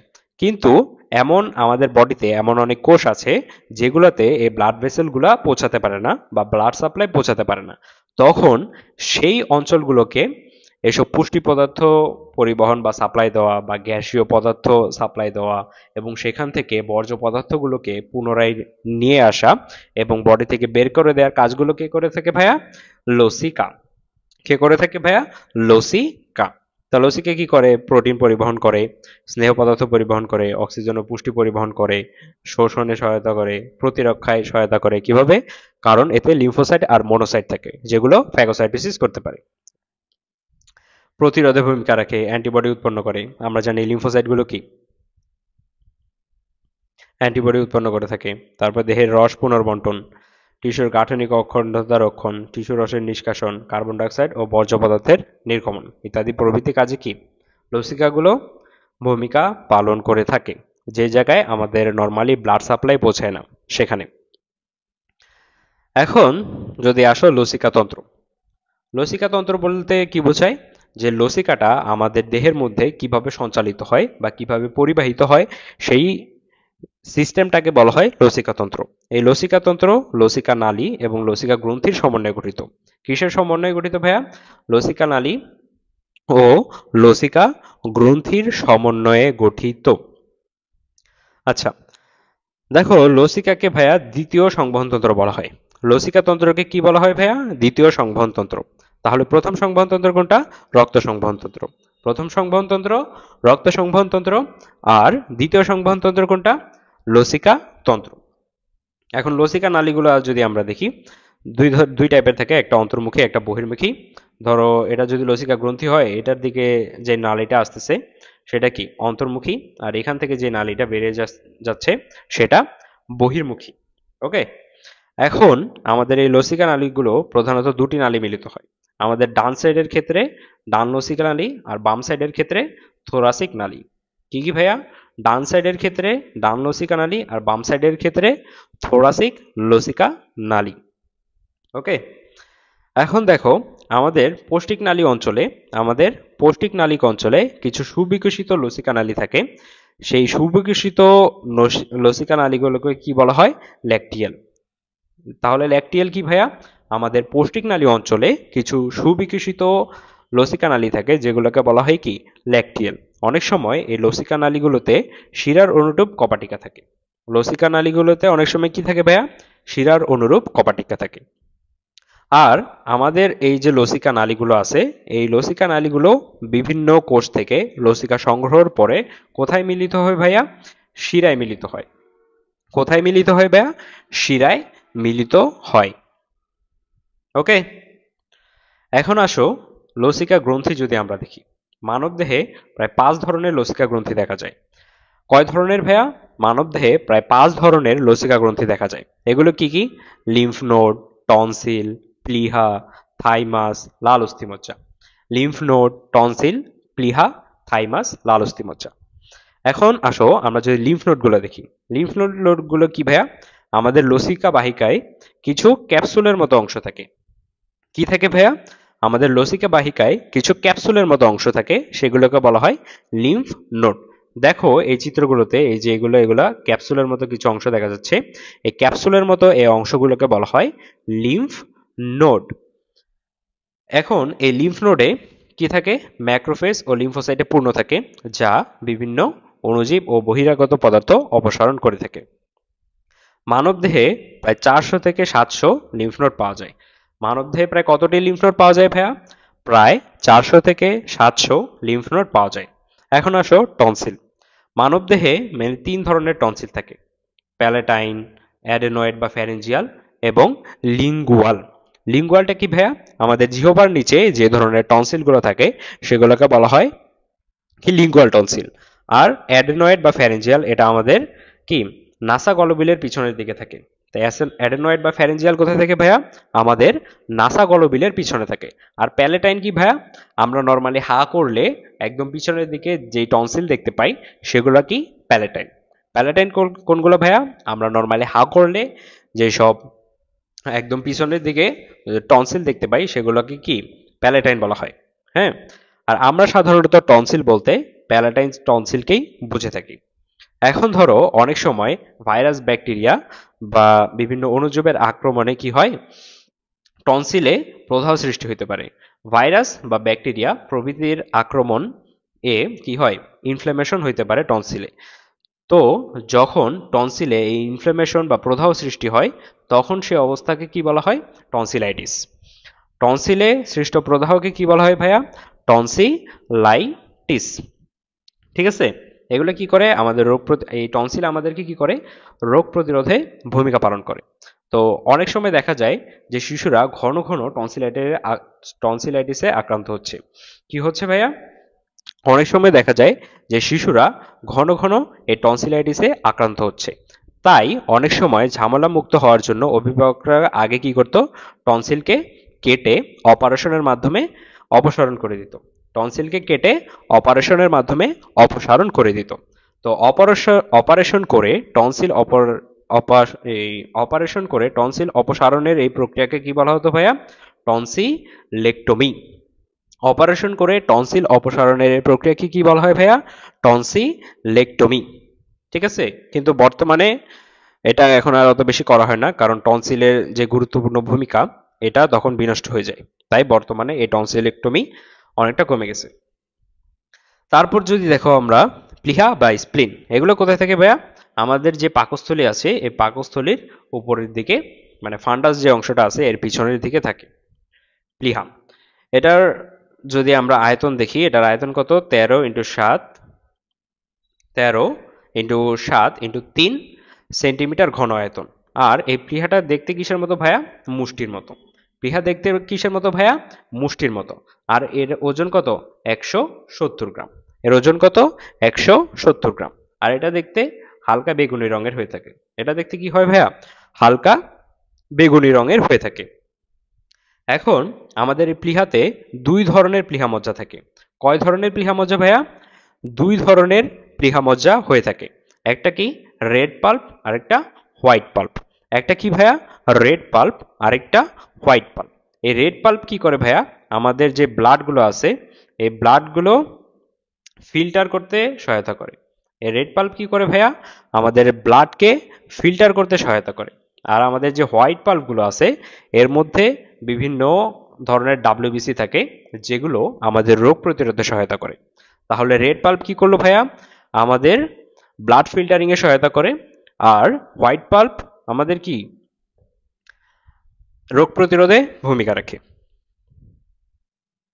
ওকে, এখন দেখো প্লীহা প্রায় 300 ml এর মতো রক্ত জমা রাখতে পারে। প্লীহা প্রায় 300 ml এর মতো রক্ত জমা রাখতে পারে। এর জন্য প্লীহাকে রক্তের রিজার্ভার বা ব্লাড ব্যাংক বলা হয়। প্লীহাকে কি বলা হয় ভাইয়া? রক্তের রিজার্ভার বা ব্লাড ব্যাংক। কেন?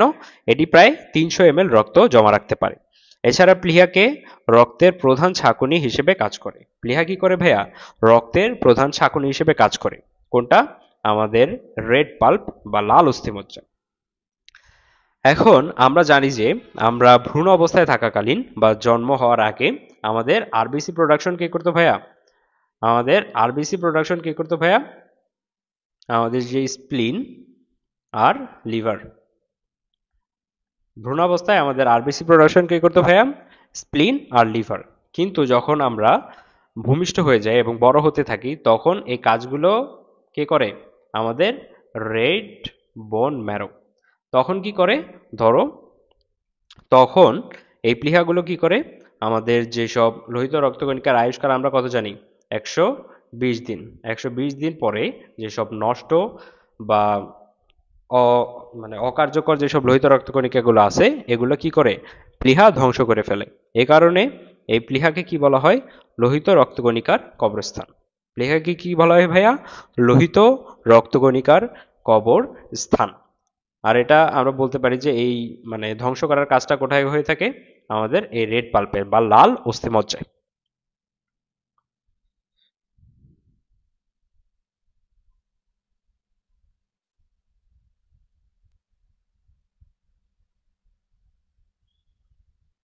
ওকে, এখন আসো আমরা যদি থাইমাসটা একটু দেখি। আমাদের থাইমাসটা কোথায় থাকে ভাইয়া আমাদের স্টারনাম বা উরোফলকের পেছনে।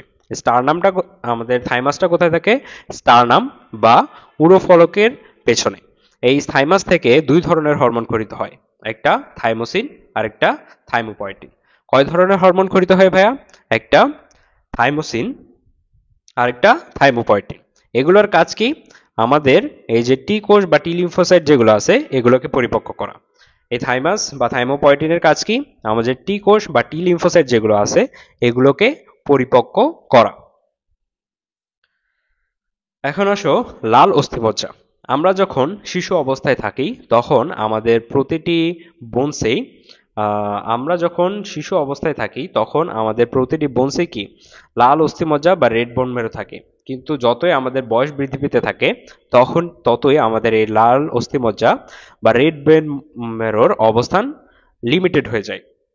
এবং প্রাপ্তবয়স্ক এসে আমাদের যেই সব অস্থির মধ্যে রেড বোন মেরু থাকে সেগুলো কি ভাইয়া নিতম্বের পেলভিস, মেরুদণ্ডের কশেরিকা, স্টারনাম বা উরোফেলক, করোটি, ক্লাভিকল বা কণ্ঠাস্থি, পরশুকা এবং হিউমারাস ও ফিমারের ঊর্ধ্বপ্রান্ত।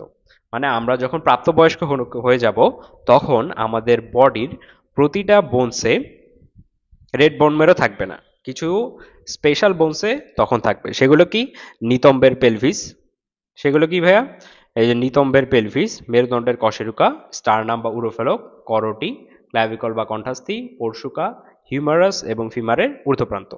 এইসব বোনসগুলো বাদে বাকি আর কোনো বোনসে তখন রেড বোন মেরো থাকবে না এবং বাকি বোনসগুলো থেকে আর আরবিসি প্রোডাকশন হবে না। এখন আসো লসিকা সংবহন। আমাদের লসিকা সংবহন বলতে কি বোঝায় লসিকা যেভাবে আমাদের বডির মধ্যে পরিবাহিত হয় সেটা কি লসিকা সংবহন। যেমন আমাদের রক্ত সংবহন আছে, যে আমাদের রক্তগুলো কিভাবে সংবহিত হয় হৃৎপিণ্ড থেকে ধমনির মাধ্যমে আসে, ধমনির মাধ্যমে প্রতিটা কোষে যায়, তারপরে কৌশিক জালিকায় বিভক্ত হয়, তারপর কি তারপর সেখান থেকে শিরা হয়, শিরার মাধ্যমে বিভিন্ন বডি থেকে যেসব বর্জ্য পদার্থগুলো আছে সেগুলো আবার ব্লাড ক্যারি করে নিয়ে আসে, আবার সেটা কি হয় হার্টে গিয়ে ড্রেন করে। বুঝছো এই যে এভাবে যে রক্ত পরিবহন হচ্ছে ঠিক একইভাবে সেম ওয়েতে লসিকাও সংবহিত হয়ে থাকে। বুঝছো এখন এটার ক্ষেত্রে একটা জিনিস লাগবে, সেটা কি ধরো আমাদের এই দেহের মধ্যে লসিকা যে পরিবাহিত হচ্ছে, হ্যাঁ, লসিকা কোনো কারণে যদি পরিবহন বাধাগ্রস্ত হয়, যদি লসিকার পরিবহন কোনো কারণে বাধাগ্রস্ত হইল তখন কি হবে আমাদের যে ইন্টারস্টিশিয়াল ফ্লুইডগুলো আছে বাধাগ্রস্ত হলো, তখন আমাদের যে ইন্টারস্টিশিয়াল স্পেসগুলো আছে সেই ইন্টারস্টিশিয়াল স্পেসে কি হবে ফ্লুইড অ্যাকুমুলেশন করা শুরু করবে, মানে ফ্লুইড জমা হওয়া শুরু করবে। আমাদের ইন্টারস্টিশিয়াল ফ্লুইডে তখন কি করবে ভাইয়া ফ্লুইড জমা হওয়া শুরু করবে এবং এই ফ্লুইড জমতে জমতে আমাদের আশেপাশের টিস্যুগুলোকে তখন ফুলিয়ে ফেলবে। এই অবস্থাকে বলা হয় শোথ বা ইডিমা।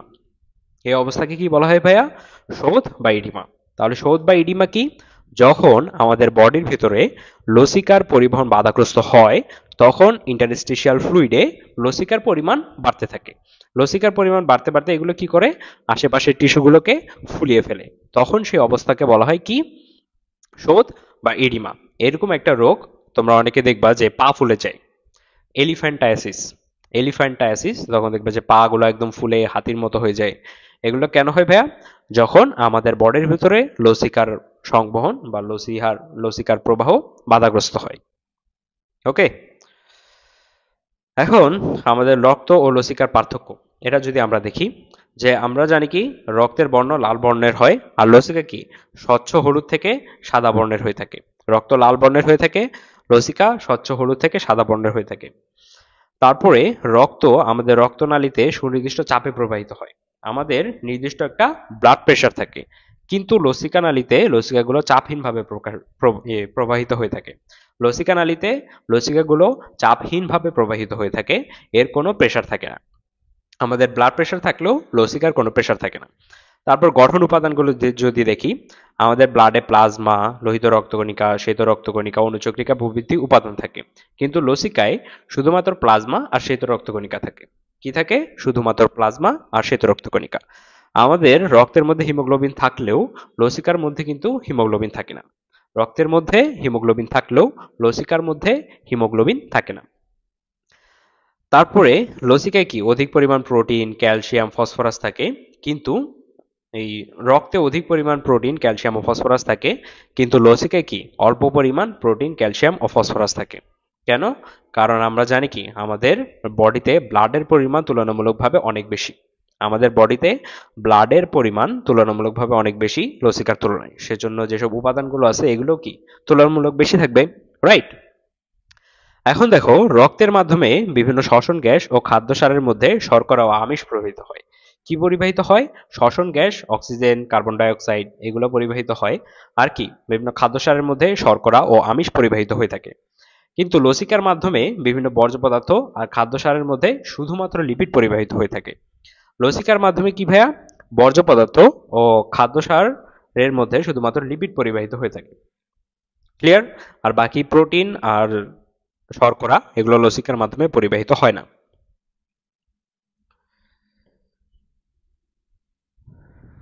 এখন আসো রক্তবাহিকা। রক্তবাহিকা কি? যেসব নালিকার মধ্য দিয়ে আমাদের বডির মধ্যে রক্তগুলো সঞ্চালিত হয় সেগুলোই কি রক্তবাহিকা। আকার, আকৃতি ও কাজের ভিত্তিতে এসব রক্তবাহিকা কত ধরনের ভাইয়া? 3 ধরনের। আকার, আকৃতি ও কাজের ভিত্তিতে এসব রক্তবাহিকা কয় ধরনের? 3 ধরনের। এগুলো কি? ধমনী, শিরা, কৈশিক জালিকা। তা আমরা জানি কি ধমনীগুলো কি নরমালি অক্সিজেন সমৃদ্ধ রক্ত পরিবহন করে। ধমনী কি করে? নরমালি অক্সিজেন সমৃদ্ধ রক্ত পরিবহন করে, কিন্তু এটার মধ্যে একটা ব্যতিক্রম আছে। কি? পালমোনারি ধমনী। পালমোনারি ধমনী আমরা কি জানি? আমাদের রাইট ভেন্ট্রিকল থেকে ফুসফুসে যায়। রাইট ভেন্ট্রিকল থেকে ফুসফুসে যায়, কিন্তু এটি কি করে? অক্সিজেন সমৃদ্ধ রক্ত বহন করে না। পালমোনারি ধমনী কার্বন ডাই অক্সাইড সমৃদ্ধ রক্ত বহন করে। আমাদের এই ধমনীর প্রাচীর 3 স্তর বিশিষ্ট। একদম বাইরের দিকে টিউনিকা এক্সটার্না, মাঝখানের দিকে টিউনিকা মিডিয়া এবং ভিতরের দিকে টিউনিকা ইন্টিমা। তাই নাম শুনে বুঝতে পারছো যে এক্সটার্না মানে এক্সটার্নাল বা বাইরের দিকে, এক্সটার্না এক্সটার্নাল বা বাইরের দিকে বোঝাচ্ছে, তাহলে এটা সবচেয়ে বাইরের স্তর। মিডিয়া মানে মাঝখানে বা মিডল বোঝাচ্ছে, মিডিয়া মাঝখানে বা মিডল বোঝাচ্ছে, তাহলে এটা কি মাঝের স্তর। ইন্টিমা বা ইন্টারনাল, ইন্টিমা ইন্টারনাল বা সবচেয়ে ভিতরের যে স্তরটা আছে সেটাকে বোঝাচ্ছে। ওকে, তাহলে সবচেয়ে বাইরের স্তর কি? টিউনিকা এক্সটার্না, মাঝখানের টিউনিকা মিডিয়া, ভিতরের দিকে টিউনিকা ইন্টিমা। এই ধমনীর প্রাচীরটা বেশ পুরু ও দৃঢ় এবং স্থিতিস্থাপক হয়ে থাকে। ধমনীর প্রাচীরটা কি ভাইয়া? বেশ পুরু, দৃঢ় ও স্থিতিস্থাপক হয়ে থাকে।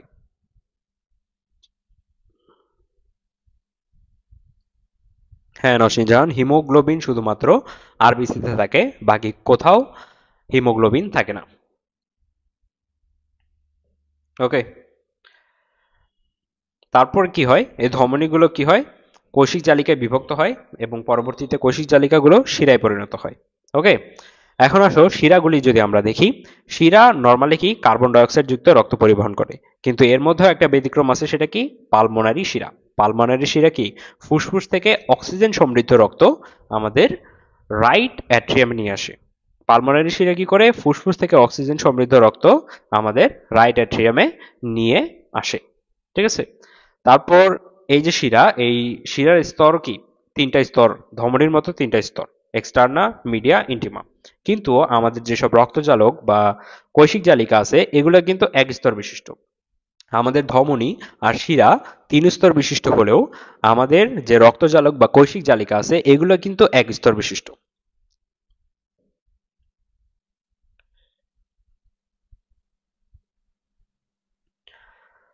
এখন আমরা ধমনী আর শিরার পার্থক্যটা যদি একটু দেখি, এটা ইম্পর্টেন্ট।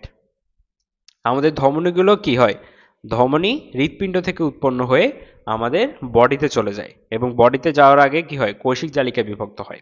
আর আমাদের শিরাগুলো কি কৈশিক জালিকা থেকে উৎপন্ন হয়ে আমাদের দেহের বিভিন্ন কোষ থেকে বর্জ্য পদার্থ, কার্বন ডাই অক্সাইড যুক্ত রক্ত এগুলো একসাথে পরিবহন করে নিয়ে আসে কি হয়, হৃৎপিণ্ডে এসে সমাপ্তি হয়। তাহলে ধমনীর উৎপত্তি কোথায়? হৃৎপিণ্ড থেকে কৈশিক জালিকা পর্যন্ত। শিরার উৎপত্তি কোথায়? কৈশিক জালিকা থেকে। আর সমাপ্তি কোথায়? হৃৎপিণ্ডে। তারপরে যে রক্ত প্রবাহের দিক, ধমনী কি আমাদের হৃৎপিণ্ড থেকে দেহের বিভিন্ন টিস্যুর দিকে রক্ত পরিবহন করে, কিন্তু শিরা কি আমাদের দেহ থেকে হৃৎপিণ্ডে রক্ত বহন করে নিয়ে যায়। রক্তের প্রকৃতি, ধমনী নরমালি অক্সিজেন সমৃদ্ধ রক্ত পরিবহন করে, কিন্তু এটার ব্যতিক্রম কি পালমোনারি ধমনী, যেটা কি করে কার্বন ডাই অক্সাইড যুক্ত রক্ত পরিবহন করে। ঠিক same pulmonary শিরাগুলো normally carbon die oxide যুক্ত রক্ত পরিবহন করে, কিন্তু ব্যতিক্রম পালমোনারি শিরা, সেটা কি অক্সিজেন যুক্ত রক্ত পরিবহন করে। আমরা জানি কি, দেখলাম যে ধমনীর প্রাচীর বেশ পুরু ও স্থিতিস্থাপক হয়ে থাকে। ধমনীর প্রাচীর বেশ পুরু ও স্থিতিস্থাপক হয়ে থাকে, কিন্তু শিরার প্রাচীর তুলনামূলক কম পুরু ও কম স্থিতিস্থাপক হয়ে থাকে। এখন দেখো লুমেন বা গহ্বর। ধমনীর লুমেন বা গহ্বর ছোট, কিন্তু শিরার লুমেন বা গহ্বর বড়। লুমেন বলতে কি বোঝায়? ধরো এটা একটা ব্লাড ভেসেল, এই ব্লাড ভেসেলের মাঝখানে যে ফাঁকা জায়গাটা আছে সেটাকে বলা হয় কি লুমেন বা গহ্বর। এই ব্লাড ভেসেলের মাঝখানে যে ফাঁকা জায়গাটা থাকে সেটাকে বলা হয় লুমেন বা গহ্বর। যেহেতু আমাদের ধমনীর কি প্রাচীর বেশ পুরু হয়ে থাকে, সেজন্য কি হয় এই গহ্বরটা ছোট হয়ে থাকে। আর শিরার প্রাচীর কি কম পুরু হয়ে থাকে তুলনামূলক, সেই কারণে কি হয় এই লুমেনটা বড় হইতে পারে। ক্লিয়ার?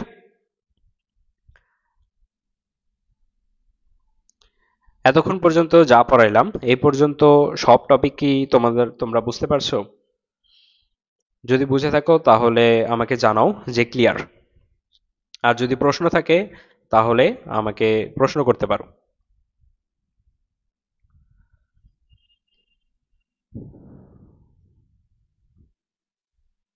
সবকিছু ক্লিয়ার কিনা আমাকে একটু জানাও।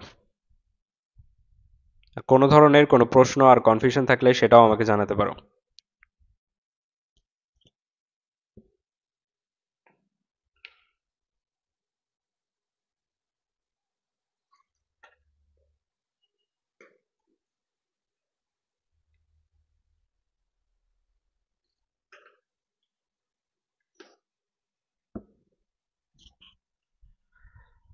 সবকিছু যদি বুঝে থাকো তাহলে কমেন্টে লেখো ক্লিয়ার, তাহলে আমরা পরবর্তী টপিকে যাব।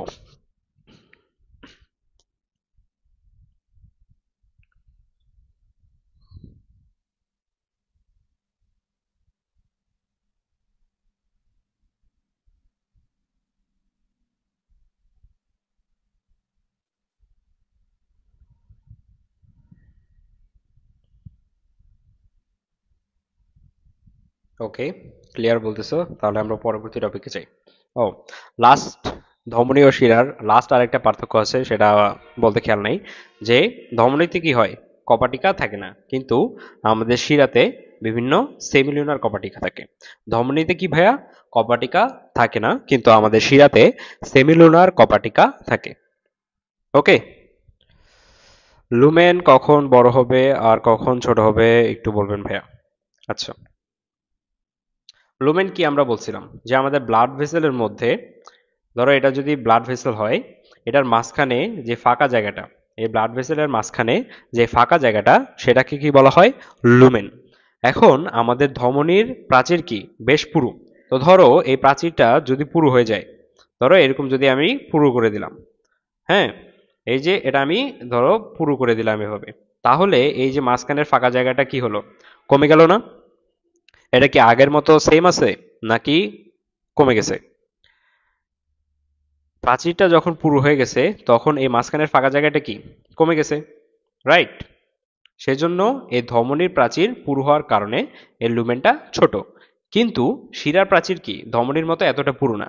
ধরো এরকম হতে পারে, শিরার শিরার প্রাচীর ধমনীর মতো এতটা পুরু না, যে কারণে কি এর মাঝখানের এই ফাঁকা জায়গাটা কি বেশি বা বড়, যে কারণে শিরার লুমেনটা বড় হয়ে থাকে, কিন্তু আমাদের ধমনীর লুমেনটা শিরা থেকে তুলনামূলক ছোট।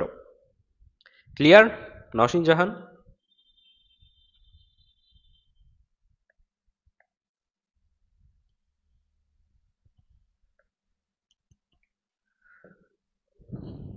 ওকে, আমরা পরবর্তী টপিকে যাই। মানুষের হৃৎপিণ্ড বা হার্ট। এই যে আমাদের বডিতে বিভিন্ন জায়গায় রক্ত প্রবাহিত হচ্ছে, প্লাস বিভিন্ন দেহ থেকে মানে দেহের বিভিন্ন কোষ থেকে যে বর্জ্য পদার্থ সমৃদ্ধ রক্ত আবার হৃৎপিণ্ডে ফিরে আসতেছে, এগুলো কি আমাদের এই হৃৎপিণ্ডের বিভিন্ন কার্যক্রমের মাধ্যমে সম্পাদিত হয়ে থাকে। হৃৎপিণ্ডের সংকোচন প্রসারণের মাধ্যমে আমাদের হৃৎপিণ্ড থেকে রক্ত একবার দেহকোষে যায়, আবার দেহকোষ থেকে হৃৎপিণ্ডে ফিরে আসে। সেজন্য আমাদের এই মানব হৃৎপিণ্ডকে কি হয়, মানব দেহের পাম্প যন্ত্র বা পাম্পিং মেশিন রূপে কাজ করে। কি বলা হয় ভাইয়া? হৃৎপিণ্ডকে মানবদেহের পাম্প যন্ত্র বা পাম্পিং মেশিন বলা হয়। একজন সুস্থ মানুষের জীবদ্দশায় হৃৎপিণ্ড গড়ে প্রায় ২৬০০ মিলিয়ন বার স্পন্দিত হয়ে থাকে এবং প্রতিটি ভেন্ট্রিকল থেকে প্রায় ১৫৫ মিলিয়ন লিটার বা ১.৫ লক্ষ টন, প্রতিটি ভেন্ট্রিকল থেকে প্রায় ১৫৫ মিলিয়ন লিটার বা ১.৫ লক্ষ টন রক্ত বের করে দেয়। প্রাপ্তবয়স্ক পুরুষে হৃৎপিণ্ডের ওজন কত ভাইয়া? ২৫০ থেকে ৩৯০ গ্রাম। এবং স্ত্রীতে এর ওজন কত ভাইয়া? ২০০ থেকে ২৭৫ গ্রাম। প্রাপ্তবয়স্ক পুরুষে হৃৎপিণ্ডের ওজন কত? ২৫০ থেকে ৩৯০ গ্রাম এবং স্ত্রীতে এই ওজনটা কত ভাইয়া? ২০০ থেকে ২৭৫ গ্রাম। এখন ধরো এই হৃৎপিণ্ড যে সংকুচিত প্রসারিত হচ্ছে এবং এর ফলে যে হৃদস্পন্দন সৃষ্টি হচ্ছে, এটা আমরা কি আমাদের যে স্টেথোস্কোপ আছে, স্টেথোস্কোপের মাধ্যমে আমরা কি এই হার্টবিটটা শুনতে পারি। যখন মাতৃগর্ভে এই শিশুর বা ভ্রূণদেহে হৃদস্পন্দন শুরু হয়, সেটা আমরা কি স্টেথোস্কোপ ব্যবহার করার মাধ্যমে এই হৃদস্পন্দনটা শুনতে পারি। এখন এই হৃদস্পন্দন শুরু হতে কতটুকু সময় লাগে? ভ্রূণ অবস্থায় মাতৃগর্ভে প্রায় ৪ সপ্তাহ পর থেকে কি হয়, এই হৃদস্পন্দনটা শুরু হয়। ৪ সপ্তাহ বা ১.৫ মাস, ৪ সপ্তাহ বা ১.৫ মাস বয়সের পর থেকে আমরা যদি স্টেথোস্কোপ ব্যবহার করি, তাহলে আমরা ভ্রূণের হৃদস্পন্দন শুনতে পারবো। এটা কিন্তু মেডিকেল ২১-২২-এ আসা প্রশ্ন। তাহলে হৃদস্পন্দন শুরু হতে সর্বনিম্ন কত সময় লাগে ভাইয়া? ৪ সপ্তাহ বা ১.৫ মাস। ক্লিয়ার? ওকে, এখন যদি আমরা হৃৎপিণ্ডের আকার আকৃতি একটু দেখি। হৃৎপিণ্ড কি লালচে খয়েরি রঙের হৃৎপিণ্ড। এটার আকৃতি দেখতে প্রায় কি ত্রিকোণাকার মোচার মতো। হৃৎপিণ্ড কি লালচে খয়েরি রঙের হৃৎপিণ্ড, যেটা দেখতে কি ত্রিকোণাকার মোচার মতো। এর একটা নিচের দিকে থাকে অ্যাপেক্স, উপরের দিকে পিছনের দিকে থাকে বেস, দুটো অংশ থাকে, বেস আর অ্যাপেক্স। এটার দৈর্ঘ্য দেখবা যে ১২ সেন্টিমিটার, প্রস্থ প্রায় ৮ সেন্টিমিটার। এগুলা দরকার হয় না তেমন, এগুলা নর্মালি আসে না। এখন আসো হৃৎপিণ্ডের আবরণটা যদি আমরা দেখি, বুঝছো? প্রতিটা আমাদের যেসব ভিসেরা বা অঙ্গাণুগুলো আছে, এগুলোর আবরণ খুব ইম্পর্টেন্ট। যেমন হৃৎপিণ্ডের আবরণ, তারপরে আমাদের লাংস বা ফুসফুসের আবরণ, এগুলার আবরণের নাম জানা খুব ইম্পর্টেন্ট। হৃৎপিণ্ডের আবরণের নাম কি ভাইয়া? পেরিকার্ডিয়াম। হৃৎপিণ্ডের আবরণের নাম কি ভাইয়া? পেরিকার্ডিয়াম। নাম শুনে বুঝতে পারছো, পেরি মানে কি চারিদিকে, পেরি মানে চারিদিকে, আর কার্ডিয়াম মানে হৃৎপিণ্ড, মানে হৃৎপিণ্ডের চারদিকে যে আবরণটা, সেটার নাম কি? পেরিকার্ডিয়াম। এখন এই পেরিকার্ডিয়ামটা আবার ভাইয়া দুইটা ভাগে বিভক্ত। পেরিকার্ডিয়ামটা আবার ভাইয়া দুইটা ভাগে বিভক্ত। পেরিকার্ডিয়ামটা আবার দুইটা ভাগে বিভক্ত। একটা হচ্ছে ভাইয়া ফাইব্রাস পেরিকার্ডিয়াম, একটা কি ভাইয়া? ফাইব্রাস পেরিকার্ডিয়াম, আরেকটা সেরাস পেরিকার্ডিয়াম। একটা ফাইব্রাস পেরিকার্ডিয়াম, আরেকটা কি ভাইয়া? Serous pericardium. এই সেরাস পেরিকার্ডিয়াম আবার ভাইয়া দুই ভাগে বিভক্ত। একটা বাইরের দিকে প্যারাটাল স্তর আর ভিতরের দিকে ভিসারাল স্তর। তাহলে পেরিকার্ডিয়াম কয়ভাবে বিভক্ত ভাইয়া? মেইনলি বাইরের দিকে কি ফাইব্রাস পেরিকার্ডিয়াম, বাইরের দিকে তন্তুময় বা ফাইব্রাস পেরিকার্ডিয়াম, আর ভিতর দিকে সেরাস পেরিকার্ডিয়াম।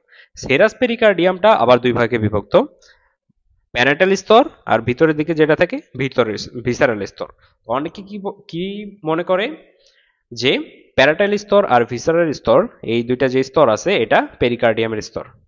না, এটা কি ভিতরে যে সেরাস পেরিকার্ডিয়াম আছে, সেটার স্তর হলো প্যারাটাইল স্তর আর ভিসারের স্তর। এটা কিরকম থাকে? ধরো এটা এটা এটা যদি হৃৎপিণ্ড হয়, এটার সবচেয়ে বাইরের দিকে যে আবরণটা থাকে এটা কি? Fibrous pericardium. আর ভিতরের দিকে থাকে কি? Serous pericardium. সেরাস পেরিকার্ডিয়ামের মধ্যে যে পেরিকার্ডিয়ামটা একদম হৃৎপিণ্ডের চারিদিকে, মানে হৃৎপিণ্ডের সাথে একদম লাগানো থাকে, সেটাকে বলা হয় ভিসেরাল লেয়ার। সেটাকে কি বলা হয় ভাইয়া? Visceral layer. আর যেটা এই ফাইব্রাস পেরিকার্ডিয়ামের দিকে লাগানো থাকে সেটাকে বলা হয় প্যারাইটাল লেয়ার। এই ভিসেরাল আর প্যারাইটাল লেয়ারের মাঝখানে এই যে ফাঁকাটা স্থানটা আছে, ভিসেরাল এই প্যারাইটাল স্তরের মাঝখানে যেই ফাঁকা স্পেসটা আছে সেখানে কি হয়? এক ধরনের ফ্লুইড জমা থাকে। কি জমা থাকে ভাইয়া? এক ধরনের ফ্লুইড জমা থাকে। সেই ফ্লুইডটাকে বলা হয় কি ভাইয়া? Pericardial fluid. কি ভাইয়া? Pericardial fluid. তাহলে পেরিকার্ডিয়াল ফ্লুইড কোথায় আছে? আমাদের প্যারাইটাল লেয়ার আর ভিসারাল লেয়ার মাঝখানে কি কি ফ্লুইড আছে ভাইয়া? Pericardial fluid. এখন বলতে পারো যে ভাইয়া এই পেরিকার্ডিয়াল ফ্লুইডের ইম্পর্টেন্সটা কি? আমরা জানি কি হৃৎপিণ্ড প্রতিনিয়ত কি সংকোচন প্রসারণ করে থাকে। তো এই সংকোচন প্রসারণের সময় যাতে হৃৎপিণ্ডের যাতে সহজ হয় বা ঘর্ষণ না হয় বা তুলনামূলক তাপ কম উৎপন্ন হয়, এবং ঘর্ষণের কারণে যাতে হৃৎপিণ্ডের যেসব কোষগুলো আছে সেগুলো যাতে ধ্বংস না হয়, সেগুলোতে হেল্প করে কি আমাদের এই পেরিকার্ডিয়াল ফ্লুইড। ঠিক আছে? পেরিকার্ডিয়াল ফ্লুইড কি? হৃৎপিণ্ডকে তাপ, চাপ ও ঘর্ষণজনিত আঘাত থেকে রক্ষা করে হৃৎপিণ্ডের সংকোচন প্রসারণকে সহজবোধ্য করে থাকে। ক্লিয়ার?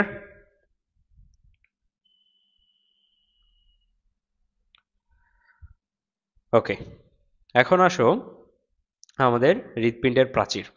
আমাদের হৃৎপিণ্ডের প্রাচীর 3 স্তর বিশিষ্ট। কয় স্তর বিশিষ্ট ভাইয়া? 3 স্তর বিশিষ্ট। এপি, এপি মানে কি? বাইরে। তো বাইরের দিকে এপিকার্ডিয়াম, মিডল মাঝখানের দিকে মায়োকার্ডিয়াম, এবং একদম ভেতরের দিকে কি? এন্ডোকার্ডিয়াম। বাইরের সবচেয়ে বাইরের দিকে কি? এপিকার্ডিয়াম, মাঝখানের দিকে মায়োকার্ডিয়াম, এবং ভেতরের দিকে এন্ডোকার্ডিয়াম। ফ্লুইড স্টোর থাকে যেটা, সেটা পেরিকার্ডিয়াল ফ্লুইড।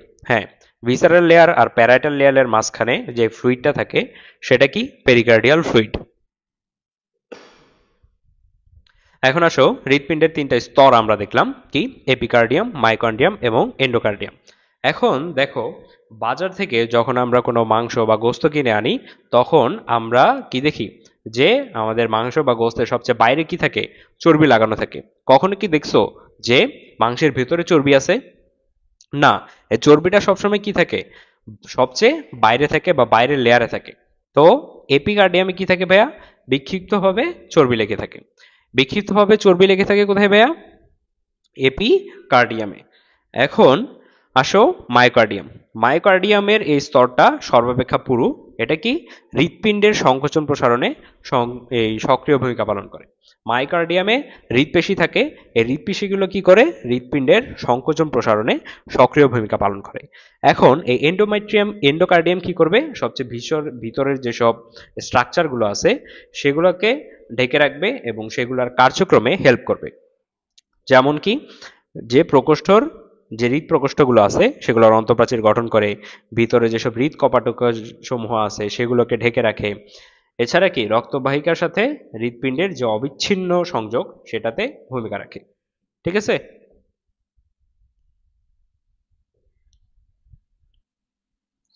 ওকে, এখন আসো আমরা দেখলাম কি? মায়োকার্ডিয়াম হৃৎপেশির যে স্তর, এর মধ্যে মাঝের যে স্তরটা আছে মায়োকার্ডিয়ামে কি? হৃৎপেশি বা কার্ডিয়াক পেশি থাকে। এই কার্ডিয়াক পেশি কি? এক ধরনের বিশেষ ধরনের অনিচ্ছিক পেশি।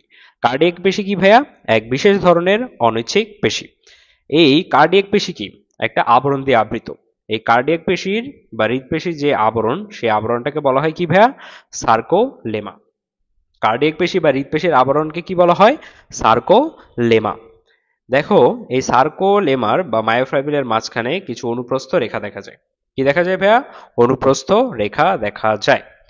এখন দেখো, দুটি কোষের সংযোগস্থলে, এই দেখো এটা এটা একটা কোষ, এ একটা কোষ। এই কোষের সংযোগস্থলে যে আবরণটা আছে বা সার্কোলেমা আছে, এটা কি একটু ঘন সন্নিবিষ্ট হয়ে একটা ডার্ক বা গাঢ় কালারের একটা অংশ সৃষ্টি করছে। কি করছে ভাইয়া? এই দুইটা কোষের যে সার্কুলেমা আছে এরা কি সংযোগস্থলে একসাথে সংযুক্ত হয়ে বা ঘনীভূত হয়ে কি একটা ডার্ক টাইপের একটা গঠন সৃষ্টি করছে। এই ডার্ক টাইপের এই গঠনটাকে কি বলা হয় ভাইয়া? Intercalated disk. এই ডার্ক টাইপের এই গঠনটাকে কি বলা হয় ভাইয়া? Intercalated disc. এটা খুব ইম্পর্টেন্ট যে এটা হৃৎপেশির একটা অনন্য বৈশিষ্ট্য। হৃৎপেশির একটা অনন্য বৈশিষ্ট্য সে কি? হৃৎপেশির মাঝখানে কি থাকে? ইন্টারক্যালেটেড ডিস্ক থাকে। আর কোনো ধরনের পেশিতে এই ধরনের ডিস্ক থাকে না। ঠিক আছে, ক্লিয়ার? ওকে, এখন আসো হৃৎপিণ্ড সম্পর্কে কিছু ওভারঅল গ্রস ধারণা যদি আমরা দেখি। হৃৎপিণ্ডের প্রকোষ্ঠসমূহ আমরা জানি কি? হৃৎপিণ্ডের অ্যাট্রিয়াম থাকে, ভেন্ট্রিকল থাকে। অ্যাট্রিয়াম ভেন্ট্রিকল কি আবার রাইট লেফট দুই ভাগে বিভক্ত থাকে, যেমন রাইট অ্যাট্রিয়াম, লেফট অ্যাট্রিয়াম। ভেন্ট্রিকলের ক্ষেত্রে রাইট ভেন্ট্রিকল, লেফট ভেন্ট্রিকল এগুলা থাকে। তো এগুলো তোমরা জানো। এগুলোর ক্ষেত্রে এখন এই জায়গায় মেইনলি কি লাগবে আমাদের? যে হৃৎপিণ্ডের যেসব কপাটিকাগুলো আছে সেগুলা কোথায় অবস্থান করে এবং এগুলোর কাজ। এখান থেকে মেইনলি কি লাগবে ভাইয়া? আমাদের হৃৎপিণ্ডের যেসব কপাটিকাগুলো আছে সেই কপাটিকাগুলা কোথায় অবস্থান করে এবং এগুলোর কাজ। দেখো, প্রথমে যদি আমরা দেখি এটা কি আমাদের বাম কি, এটা আমাদের কি লেফট অ্যাট্রিয়াম আর লেফট ভেন্ট্রিকল, মানে বাম অ্যাট্রিয়াম আর কি এই পাশেটা কি বাম অ্যাট্রিয়াম আর এটা কি বাম ভেন্ট্রিকল। এগুলো কি এই সাইডে সবগুলো কি বাম, বুঝছো? তো বামের বতে কি এই বাম অ্যাট্রিয়াম আর ভেন্ট্রিকলের মাঝখানে যে কপাটিকা থাকবে সেটা কি বাইকাসপিড কপাটিকা। বাম অ্যাট্রিয়াম আর বাম ভেন্ট্রিকলের মাঝখানে যে কপাটিকা থাকবে সেটা কি বাইকাসপিড কপাটিকা। আর এটার অপর নাম কি ভাইয়া? মাইট্রাল কপাটিকা। বাইকাসপিড কপাটিকার অপর নাম কি ভাইয়া? মাইট্রাল কপাটিকা। তো আমরা এই বাম ওয়ার্ডটা দিয়ে এটা মনে রাখতে পারি। বামের বতে বাইকাসপিড কপাটিকা, মতে মাইট্রাল কপাটিকা, আর বতে কি বাম সাইডের অ্যাট্রিয়াম আর ভেন্ট্রিকলের মাঝখানে থাকে। এখন এটাকে বাইকাসপিড কপাটিকা কেন বলা হলো? কারণ দেখো এখানে কি দুইটা এরকম কি অর্ধচন্দ্রাকৃতির কপাটিকা থাকে। এখানে কি দুইটা এরকম অর্ধচন্দ্রাকৃতির কপাটিকা থাকে। বাইকাসপিড কপাটিকা কেন হলো বলা হলো ভাইয়া? কারণ এখানে টুপির মতো দুইটা ঝিল্লিময় টুপির মতো এখানে কপাটিকা থাকে। দুইটা ঝিল্লিময় টুপির মতো কপাটিকা থাকে। তাহলে এই ডান অ্যাট্রিয়াম আর ডান ভেন্ট্রিকলের মাঝখানে কোন কপাটিকা থাকবে ভাইয়া? ট্রাইকাসপিড কপাটিকা। ডান অ্যাট্রিয়াম আর ডান ভেন্ট্রিকলের মাঝখানে কি কপাটিকা থাকে? ট্রাইকাসপিড কপাটিকা। ট্রাইকাসপিড কেন? এখানে তিনটা টুপির মতো ঝিল্লিময় কপাটিকা থাকে। ঠিক আছে, এখন দেখো এখানে যে এই যে কপাটিকাগুলো এই ভেন্ট্রিকলের মাঝখানে এই যে চিকন চিকন চিকন চিকন সুতার মতো কি কি দ্বারা যুক্ত আছে, দেখতেছো না? এই যে সুতার মতো এগুলা যুক্ত আছে এগুলাকে বলা হয় কি ভাইয়া? কর্ডি টেন্ডিনি। এই সুতার মতো এইসব স্ট্রাকচারগুলোকে কি বলা হয় ভাইয়া? কর্ডি টেন্ডিনি। এই স্ট্রাকচারগুলোকে কি বলা হয় ভাইয়া? কর্ডি টেন্ডিনি। তো গেল আমাদের রাইট অ্যাট্রিয়াম ভেন্ট্রিকল, এটার মধ্যে গেল যে রাইটে কি থাকে? ট্রাইকাসপিড, লেফটে কি থাকে? বাইকাসপিড। এখন আমাদের কি ধরো আমাদের এই রাইট অ্যাট্রিয়ামে কোন কোন জায়গা থেকে ব্লাড আসে? এই যে সুপিরিয়র ভেনা ক্যাভা থেকে, আর কি ভাইয়া নিচের দিকে ইনফিরিয়র ভেনা ক্যাভা থেকে।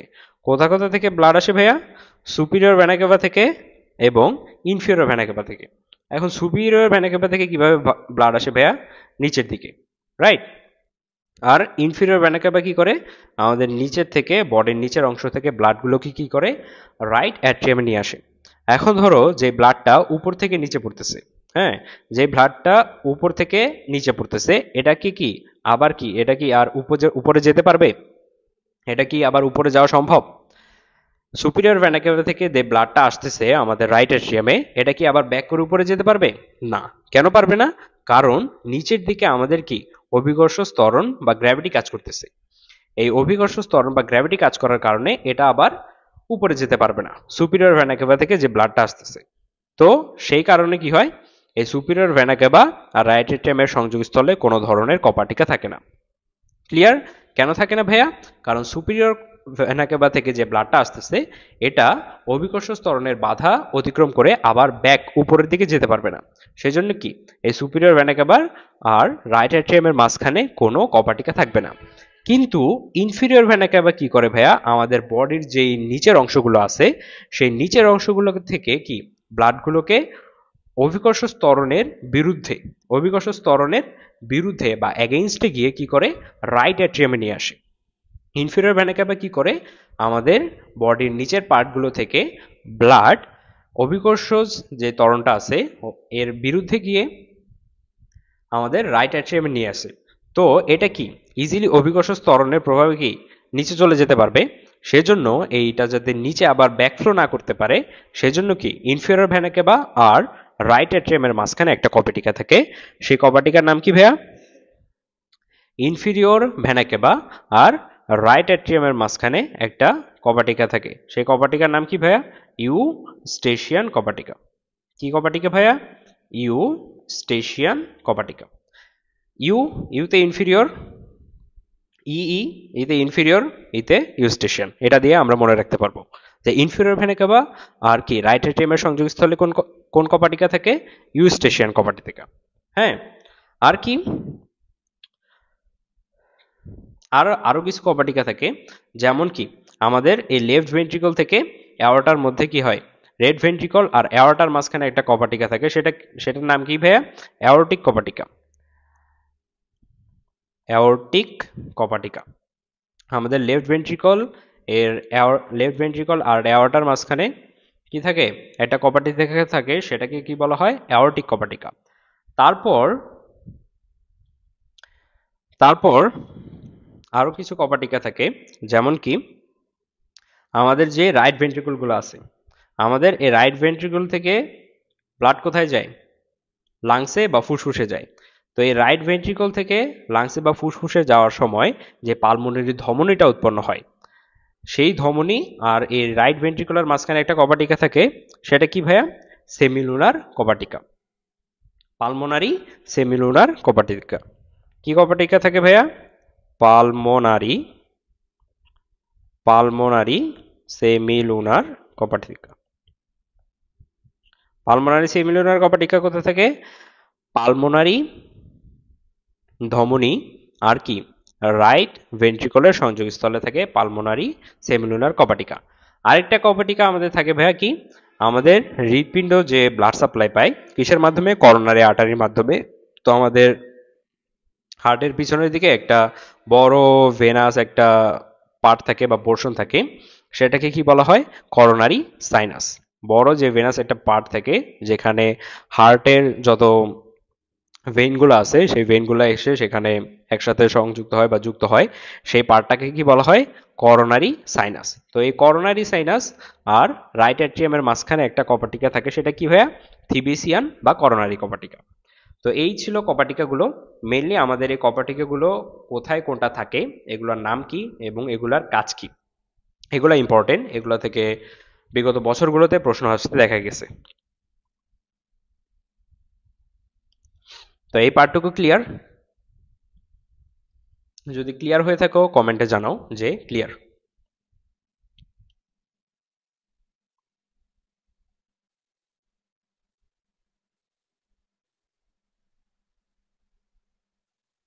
দেখো এখানে সবগুলা কপাটিকার নাম একসাথে চার্ট আকারে দেয়া আছে। এটা খুব খুব খুব খুবই ইম্পর্টেন্ট, এই চারটা দেখবা। যে বাইকাসপিড মাইট্রাল বা দ্বিপত্রী কপাটিকা কোথায় থাকে? বাম অ্যাট্রিয়াম ও ভেন্ট্রিকুলার সংযোগস্থলে। ট্রাইকাসপিড বা ত্রিপত্রী কপাটিকা কোথায় থাকে? রাইট অ্যাট্রিয়াম আর রাইট ভেন্ট্রিকুলার সংযোগস্থলে। অ্যাওর্টিক সেমিলুনার কপাটিকা কোথায় থাকে? লেফট ভেন্ট্রিকল আর অ্যাওর্টার মাঝখানে। পালমোনারি সেমিলুনার কপাটিকা কোথায় থাকে? রাইট ভেন্ট্রিকল আর পালমোনারি ধমনীর সংযোগস্থলে। থিবিসিয়ান বা করোনারি কপাটিকা কোথায় থাকে? করোনারি সাইনাস আর রাইট অ্যাট্রিয়ামের সংযোগস্থলে। ইউস্টেশিয়ান ইউতে ইনফিরিয়র, ই এটা কোথায় থাকে? ইনফিরিয়র ভেনা কাভা আর রাইট অ্যাট্রিয়ামের সংযোগস্থলে। ঠিক আছে, ক্লিয়ার? ওকে,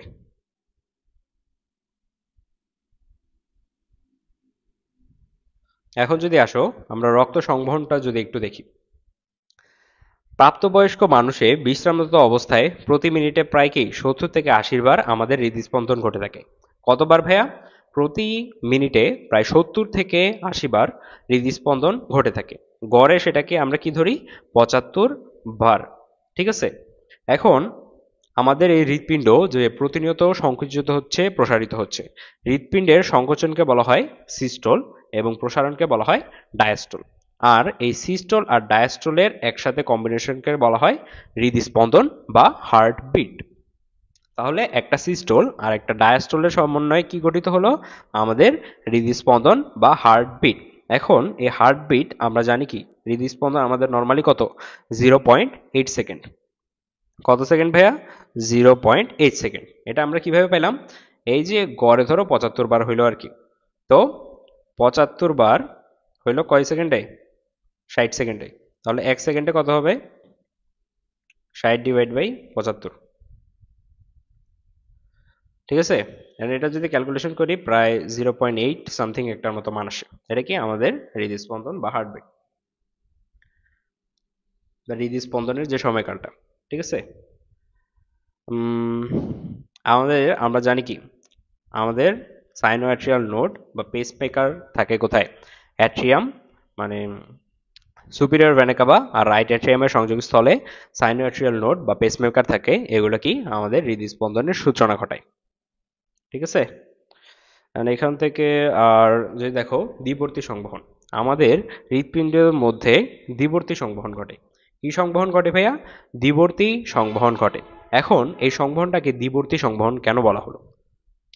হৃৎপিণ্ডে যে সংবহন ঘটে সেটাকে দ্বিবর্তী সংবহন বলা হয়েছে কারণ একবার রক্ত সঞ্চালন পূর্ণ করার জন্য ব্লাড কি দুইবার আমাদের হৃৎপিণ্ডে আসে। কয়বার আসে ভাইয়া? দুইবার আসে। কিভাবে? ধরো এটা যদি হার্ট হয়, হার্ট এটার কি একবার কি যখন পুরো বডি থেকে এটা রাইট অ্যাট্রিয়াম আসে, রাইট অ্যাট্রিয়াম আসার পরে এটা কি হয়? Right ventricle. রাইট অ্যাট্রিয়াম আসার পর এটা রাইট ভেন্ট্রিকলে যায়। রাইট ভেন্ট্রিকল থেকে এটা কি হয় ভাইয়া? লাংসে যায়। রাইট ভেন্ট্রিকল থেকে এটা কি হয়? লাংসে যায়। লাংসে যাওয়ার পরে লাংস থেকে আবার এটা কি লেফট ভেন্ট্রিকলে ফেরত আসে। প্রথমে কি হয়? বডি থেকে প্রথমে হার্টে আসলো, তারপর হার্ট থেকে লাংসে গেল, আবার পরে লাংস থেকে গ্যাসিয়াস এক্সচেঞ্জের পরে কি হলো? আবার পুনরায় হার্টে আসলো। এই যে একবার সার্কুলেশন পূর্ণ করার জন্য যে দুইবার হার্টের মধ্যে ব্লাড প্রবেশ করলো, সেজন্য এই যে সার্কুলেশন এটাকে বলা হয় কি দ্বিবর্তী সংবহন। ক্লিয়ার? কেন এটাকে দ্বিবর্তী সংবহন বলা হলো? ঠিক আছে। এই দ্বিবর্তী সংবহনের মধ্যে একটা কি পালমোনারি সংবহন, যেটা কি হয় আমাদের হৃৎপিণ্ড থেকে ফুসফুসে ব্লাড নিয়ে যায়। অন্যটা কি সিস্টেমিক সংবহন, যেটা কি করে হৃৎপিণ্ড থেকে দেহের সমগ্র অবশিষ্ট অংশে ব্লাড পরিবহন করে। এখন আসো আরেকটা ইম্পর্টেন্ট জিনিস, যে হৃৎপিণ্ড কখনো অবসন্ন হয় না।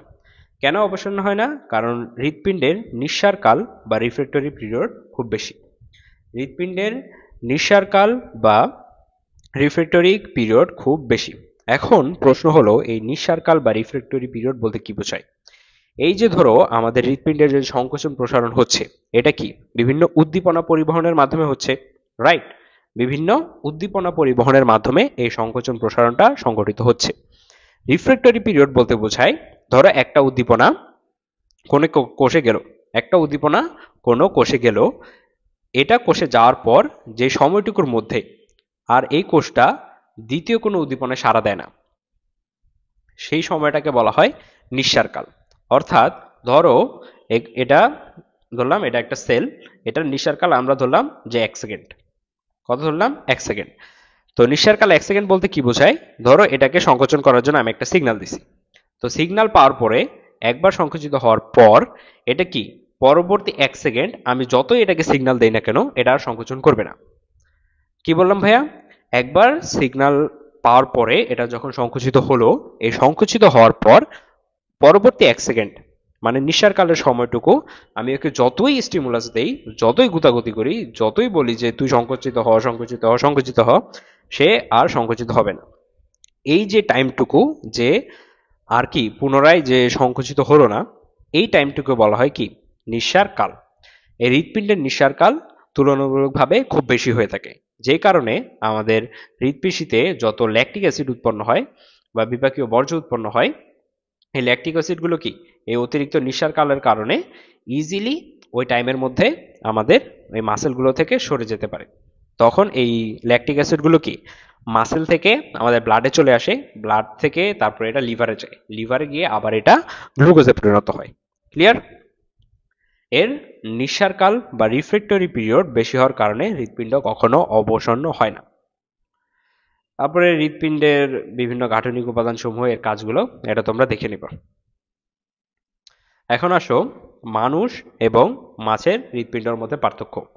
এটাই আজকের আমাদের ক্লাসের লাস্ট টপিক। বাকি টপিকগুলো আমরা কালকের আরেকটা ক্লাসে কমপ্লিট করার ট্রাই করব। তো চলো এটা দেখে নেওয়া যাক। মাছ এবং মানুষের হৃৎপিণ্ডের মধ্যে পার্থক্য কি ভাইয়া? মাছের হৃৎপিণ্ড 2 প্রকোষ্ঠ বিশিষ্ট, কিন্তু মানুষের হৃৎপিণ্ড আমরা কত প্রকোষ্ঠ বিশিষ্ট জানি ভাইয়া? 4 প্রকোষ্ঠ বিশিষ্ট। তারপরে মানুষের হৃৎপিণ্ডে দুইটা দুইটা করে অ্যাট্রিয়াম আর ভেন্ট্রিকল থাকে, কিন্তু মাছের, এখানে মাছের বলতে মেইনলি রুই মাছটাকে বোঝানো হচ্ছে আর কি। মাছের বলতে মেইনলি রুই মাছের সাথে আমাদের যে ডিফারেন্সটা সেটা এখানে দেখানো হয়েছে। মানুষের হৃৎপিণ্ডে দুইটা অ্যাট্রিয়াম আর দুইটা ভেন্ট্রিকল থাকলেও কি মাছের হৃৎপিণ্ডে একটা অ্যাট্রিয়াম আর একটা ভেন্ট্রিকল থাকে। তারপরে আমরা জানি রুই মাছের হৃৎপিণ্ডে সাইনাস ভেনোসাস নামক এক ধরনের উপপ্রকোষ্ঠ আছে। রুই মাছে কি আছে ভাইয়া? সাইনাস ভেনোসাস নামক এক ধরনের উপপ্রকোষ্ঠ আছে, কিন্তু মানুষের হৃৎপিণ্ডে এই সাইনাস ভেনোসাস নামক উপপ্রকোষ্ঠটা নেই। আমাদের মানুষের হৃৎপিণ্ড কি অক্সিজেন সমৃদ্ধ আর কার্বন ডাই অক্সাইড সমৃদ্ধ দুই ধরনের রক্ত পরিবহন করতে পারে। অক্সিজেন সমৃদ্ধ রক্ত পরিবহন করে ধমনী, আর কার্বন ডাই অক্সাইড সমৃদ্ধ রক্ত পরিবহন করে কে? শিরা। কিন্তু মাছের হৃৎপিণ্ড শুধুমাত্র কার্বন ডাই অক্সাইড সমৃদ্ধ রক্তই পরিবহন করে। মাছের হৃৎপিণ্ড কি করে ভাইয়া? শুধুমাত্র কার্বন ডাই অক্সাইড সমৃদ্ধ রক্তই পরিবহন করে। আমরা দেখলাম মানুষের হৃৎপিণ্ডে কি দ্বিচক্রী সংবহন ঘটে, একটা সিস্টেমিক আর একটা কি পালমোনারি, কিন্তু মাছের হৃৎপিণ্ডে একচক্রী রক্ত সংবহন ঘটে। ঠিক আছে? ক্লিয়ার? ক্লিয়ার? আজকের ক্লাসের টপিক এই পর্যন্তই ছিল। বাকি টপিকগুলো আমরা কালকে আরেকটা ক্লাসের মাধ্যমে কমপ্লিট করার ট্রাই করব। তো আজকের ক্লাসে নেওয়া কোনো টপিকে যদি কারো কোনো প্রশ্ন থাকে বা কনফিউশন থাকে তাহলে আমাকে জানাতে পারো। আর আজকের এই ক্লাসটি তোমরা যারা করছো, তোমরা এই ক্লাসটি কেমন লাগলো তোমাদের কাছে এই সম্পর্কিত রিভিউ তোমরা গ্রুপে পোস্ট করতে পারো।